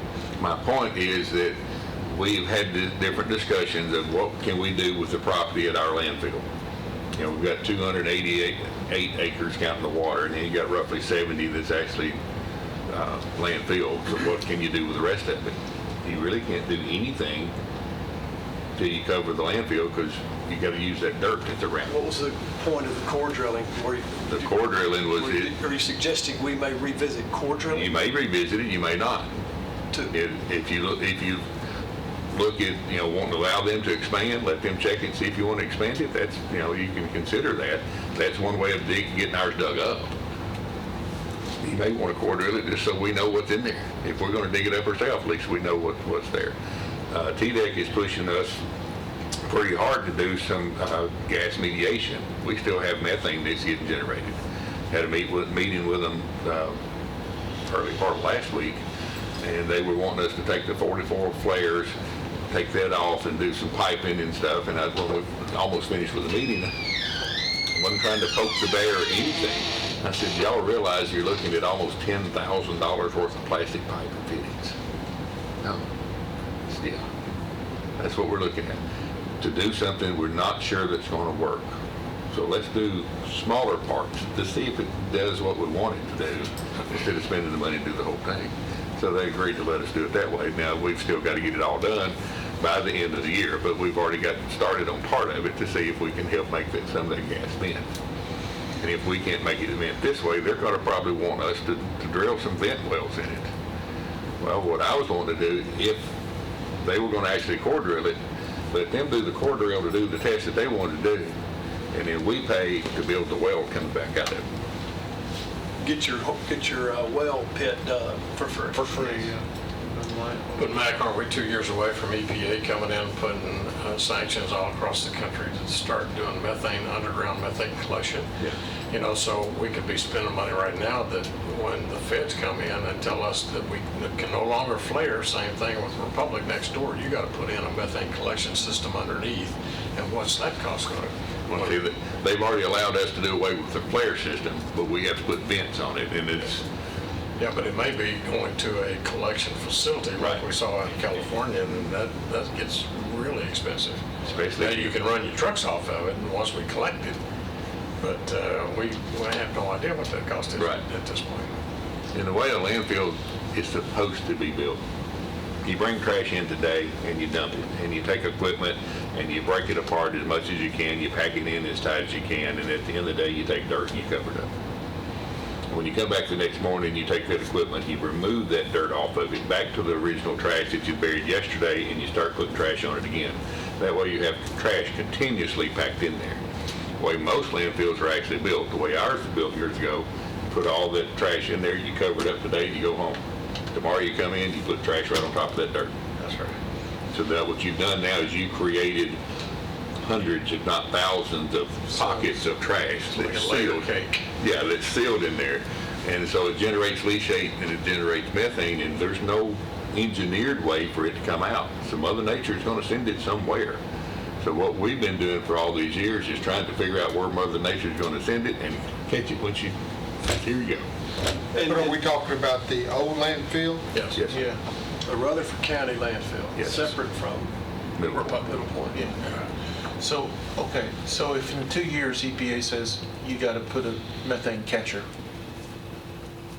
then does that not encourage us to have the discussion about why don't we just mine the landfill and get rid of the liability? It sets the stage for that discussion, in my opinion. Or could we mine it, or could we core drill it and perhaps discover that it's a great percentage of dirt?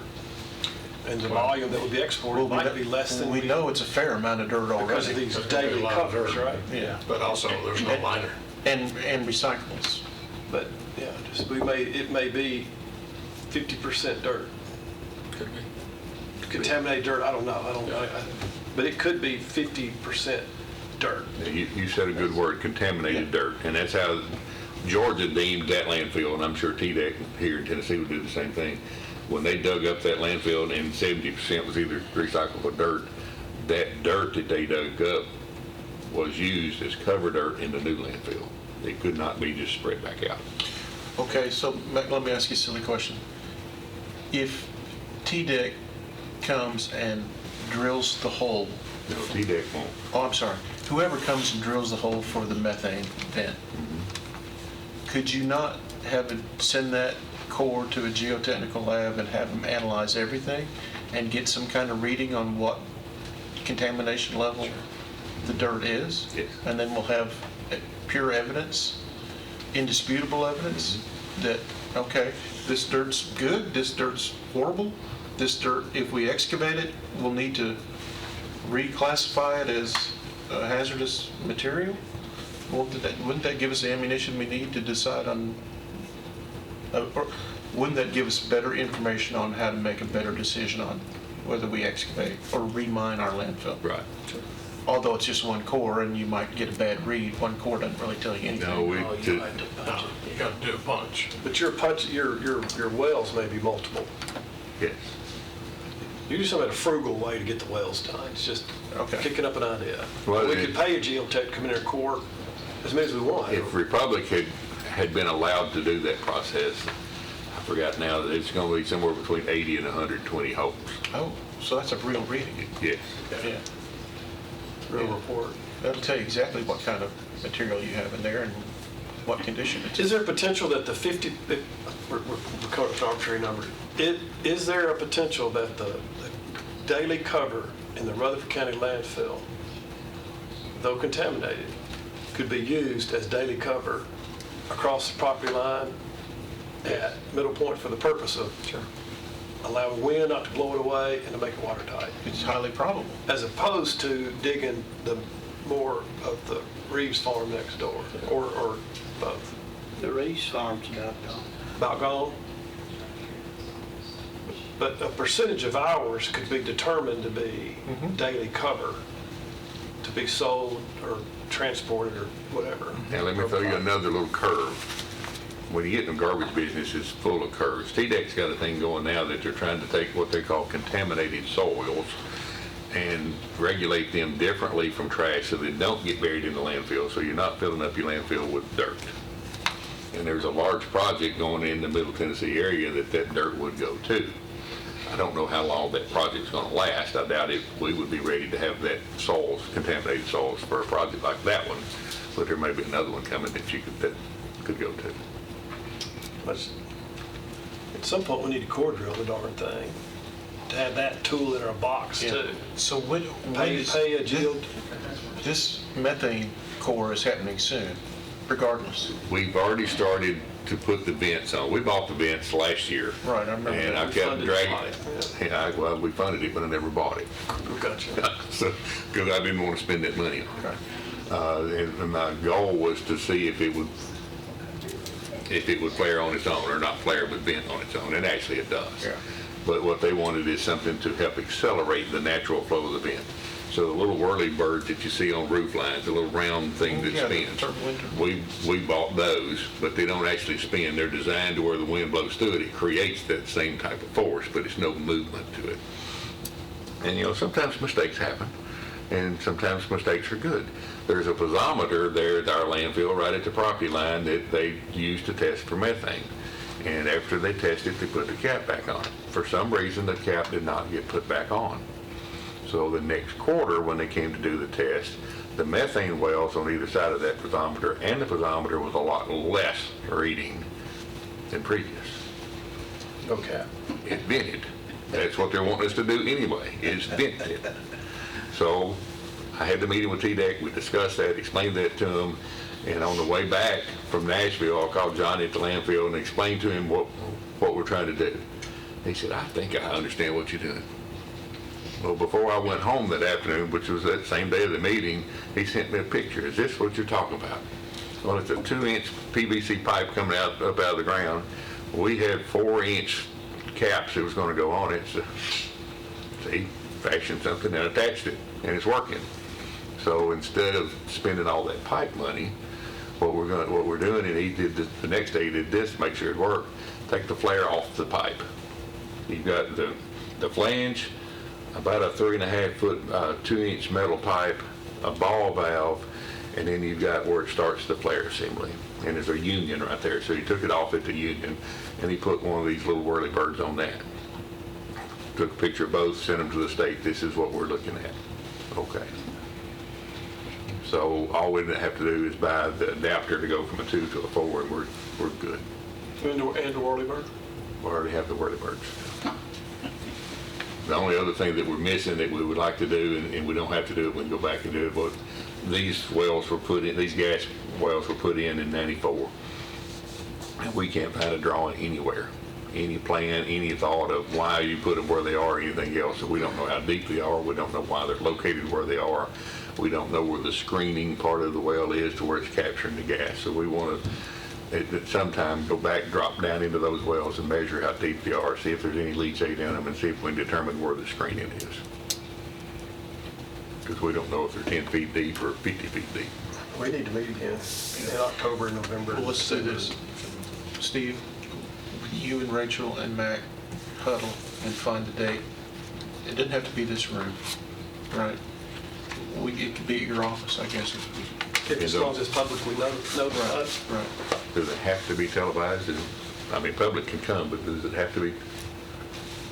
Has to be televised as is part of the Sunshine? Yeah, just be televised. Okay. Could a camera, Well, that's the reason I'm trying to get out of it, just that's going to determine where we can. yeah, we're just trying to make sure we could be flexible where we need. You just So get it to Rachel on. Yeah. And you had a conflict on what days? I remember you had. The third Wednesdays when we have the session meetings at church, but I Okay. All right. talked to them, we've changed those So before. you three find a date that we could keep consistent, preferably I consistent. thought we've had off-site meetings that were not televised, like at the nursing home, or we plan on having one there, and they've had them at schools Community before. care. Yeah. What's your reference for having to be televised? That's just the Sunshine Law interpretation I that we don't- got? It has to be available. Or could it be taped as opposed to televised? Yeah, probably. We got to make notice through the paper. and Agreed. Yeah, we're just talking about, But I don't if we think have they another have to be space to taped. meet in, might it allow us to meet? Well, our purchasing meetings are not televised, but they are public noticed. Yeah. And recorded. Yeah. I don't, Because we might meet at 7:30 in the morning at Mac's office. Or 8 o'clock, let's say. or 8:30. Because, we all have real jobs. Even You Mac. want to be on the real front page, that's a good way to do it. I would keep it and notifying. Oh, he's saying notify. I'm saying notify. televised, and you can meet here at 7 or 8 o'clock in the morning, still be televised. We got the staff, they're here, they're ready to go all the time. Okay. They're trying to not conflict with other meetings, do it at an odd time. Yeah, because that's been the problem a lot of times, is making sure this room's available. But I will mention to you though, from a public comment side, you're doing it during the daytime instead of night, like your normal hours of operation or meetings. And you will be accused of circumventing, Sort of you know, setting up. for the citizens of Rutherford County to be here. I would try to keep it in your time frame. If it's another night, it's just another night and a different time. But at least you're not getting that bad publicity like we all don't want. We kind of tried that when we tried to do a second meeting before, and the problem is this room with the committees that we have already, this room is only available on Wednesdays, and we don't ever historically have meetings on Wednesdays because it's family church night. It's available on Saturdays.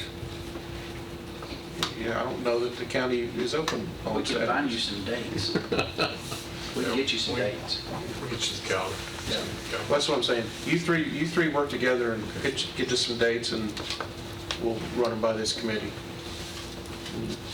You can start as early as next week. When's the time frame that you want? We'll go through and get you. October, November, December, Yeah. January, Yeah. February, and March.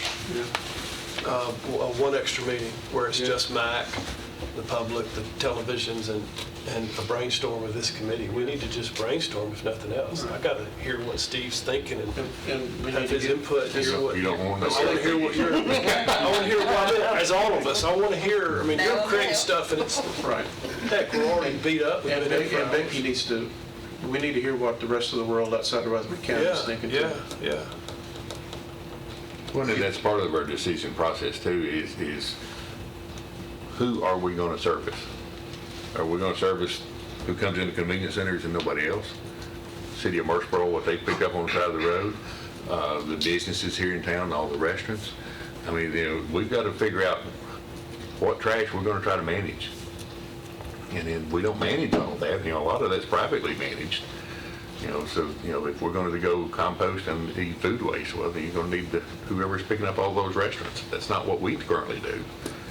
Can we do that? Yeah, we can get into that business. I don't recommend it, but we can. So it's those decisions have to be some of the first ones that we make.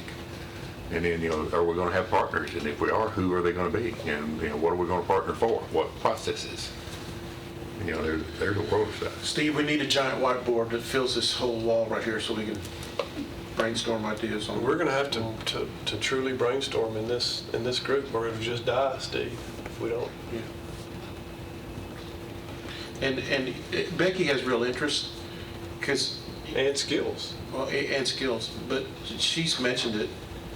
The rest of the counties in Middle Tennessee are looking to see what we're going to do. I mean, we'd like to say, let's see what somebody else is going to do, but that ain't happening. They're looking to see what Rutherford County's going to move. We could send them a first little bitty message. Yeah, we could. Like, you're on your own. We're gonna stop taking your. Yeah, you're on your own. We know Fridays are open all Fridays pretty much, so if you want to do some Friday meetings, Okay. I mean, that's one day right there Can during the we- week that you can always meet. Can we do? Can't we meet during the daytime then? Can we do mornings? It's publicly acknowledged, it's on television. Do you know about any Well, there's other meetings that references? happen during the day that public goes to. so. Just have that television on and Friday night, you get into advertise. Said morning on Friday. What's more important? high school sports. You ask the parents. Are you guys not have a grandchild? Are you guys No, I got two. more readily available at lunchtime on Fridays, on the early mornings on Fridays? Okay. I would prefer morning, but Morning I'll is do good. whatever. Yeah, morning. Yeah. And what is a morning for you guys? 8 o'clock sharp? Fine. Anytime between, I get to work at 7, like anytime between 7 and noon, I could take a. Steve? Count me out, buddy. I got a full-time job. Well, I So know. we all do, I do too, but we I all can do pull too. an That's what hour, we're trying to, right? that's trying to. But you have hours, yeah, if I have your hours. store has hours or Yeah. whatever, so. Okay. So daytimes aren't good for you. Friday's pretty rough, Yeah, you know, yeah, yeah. pretty busy day with a business, Sure. a bus route, Yeah. everything else. Well, is there a day better than another? Wednesday, might Wednesday would probably be better in a day. morning. Is the morning better than a noon? You know, the afternoons will work, you know, this time works best for me. Evenings? Yeah. Okay. My work stops about 5:30 anyway, so. All right. Wednesday Wednesday evening? we're gonna grab a Wednesday. Do you guys have any church conflicts that would preclude you from attending a meeting? Matt? We don't have Wednesdays. Rachel, No, it's fine. Steve, Good. Wednesday evenings, what? Chantel, you okay with that? Fine, that's fine. We haven't talked to the other two missing, but Yeah. majority rules, I reckon. So this, Which Wednesday, second or first Wednesday? Let's, Mr. Chairman, you're Yes, sir. talking about this month then, the 30th or 23rd, time we get it advertised and done, is that what you're looking at? yeah, I guess the 23rd. 23rd would be 2 weeks from tomorrow. Let's pencil it in. And that allows, 7 days advertising on it? Yeah. Wherever you posted the one going out today by 2, you don't post Monday, you have to at least have it posted so it don't feel a cycle. 5:30, like, okay. 5:30 works good. I like them better at 6, but 5:30 is okay.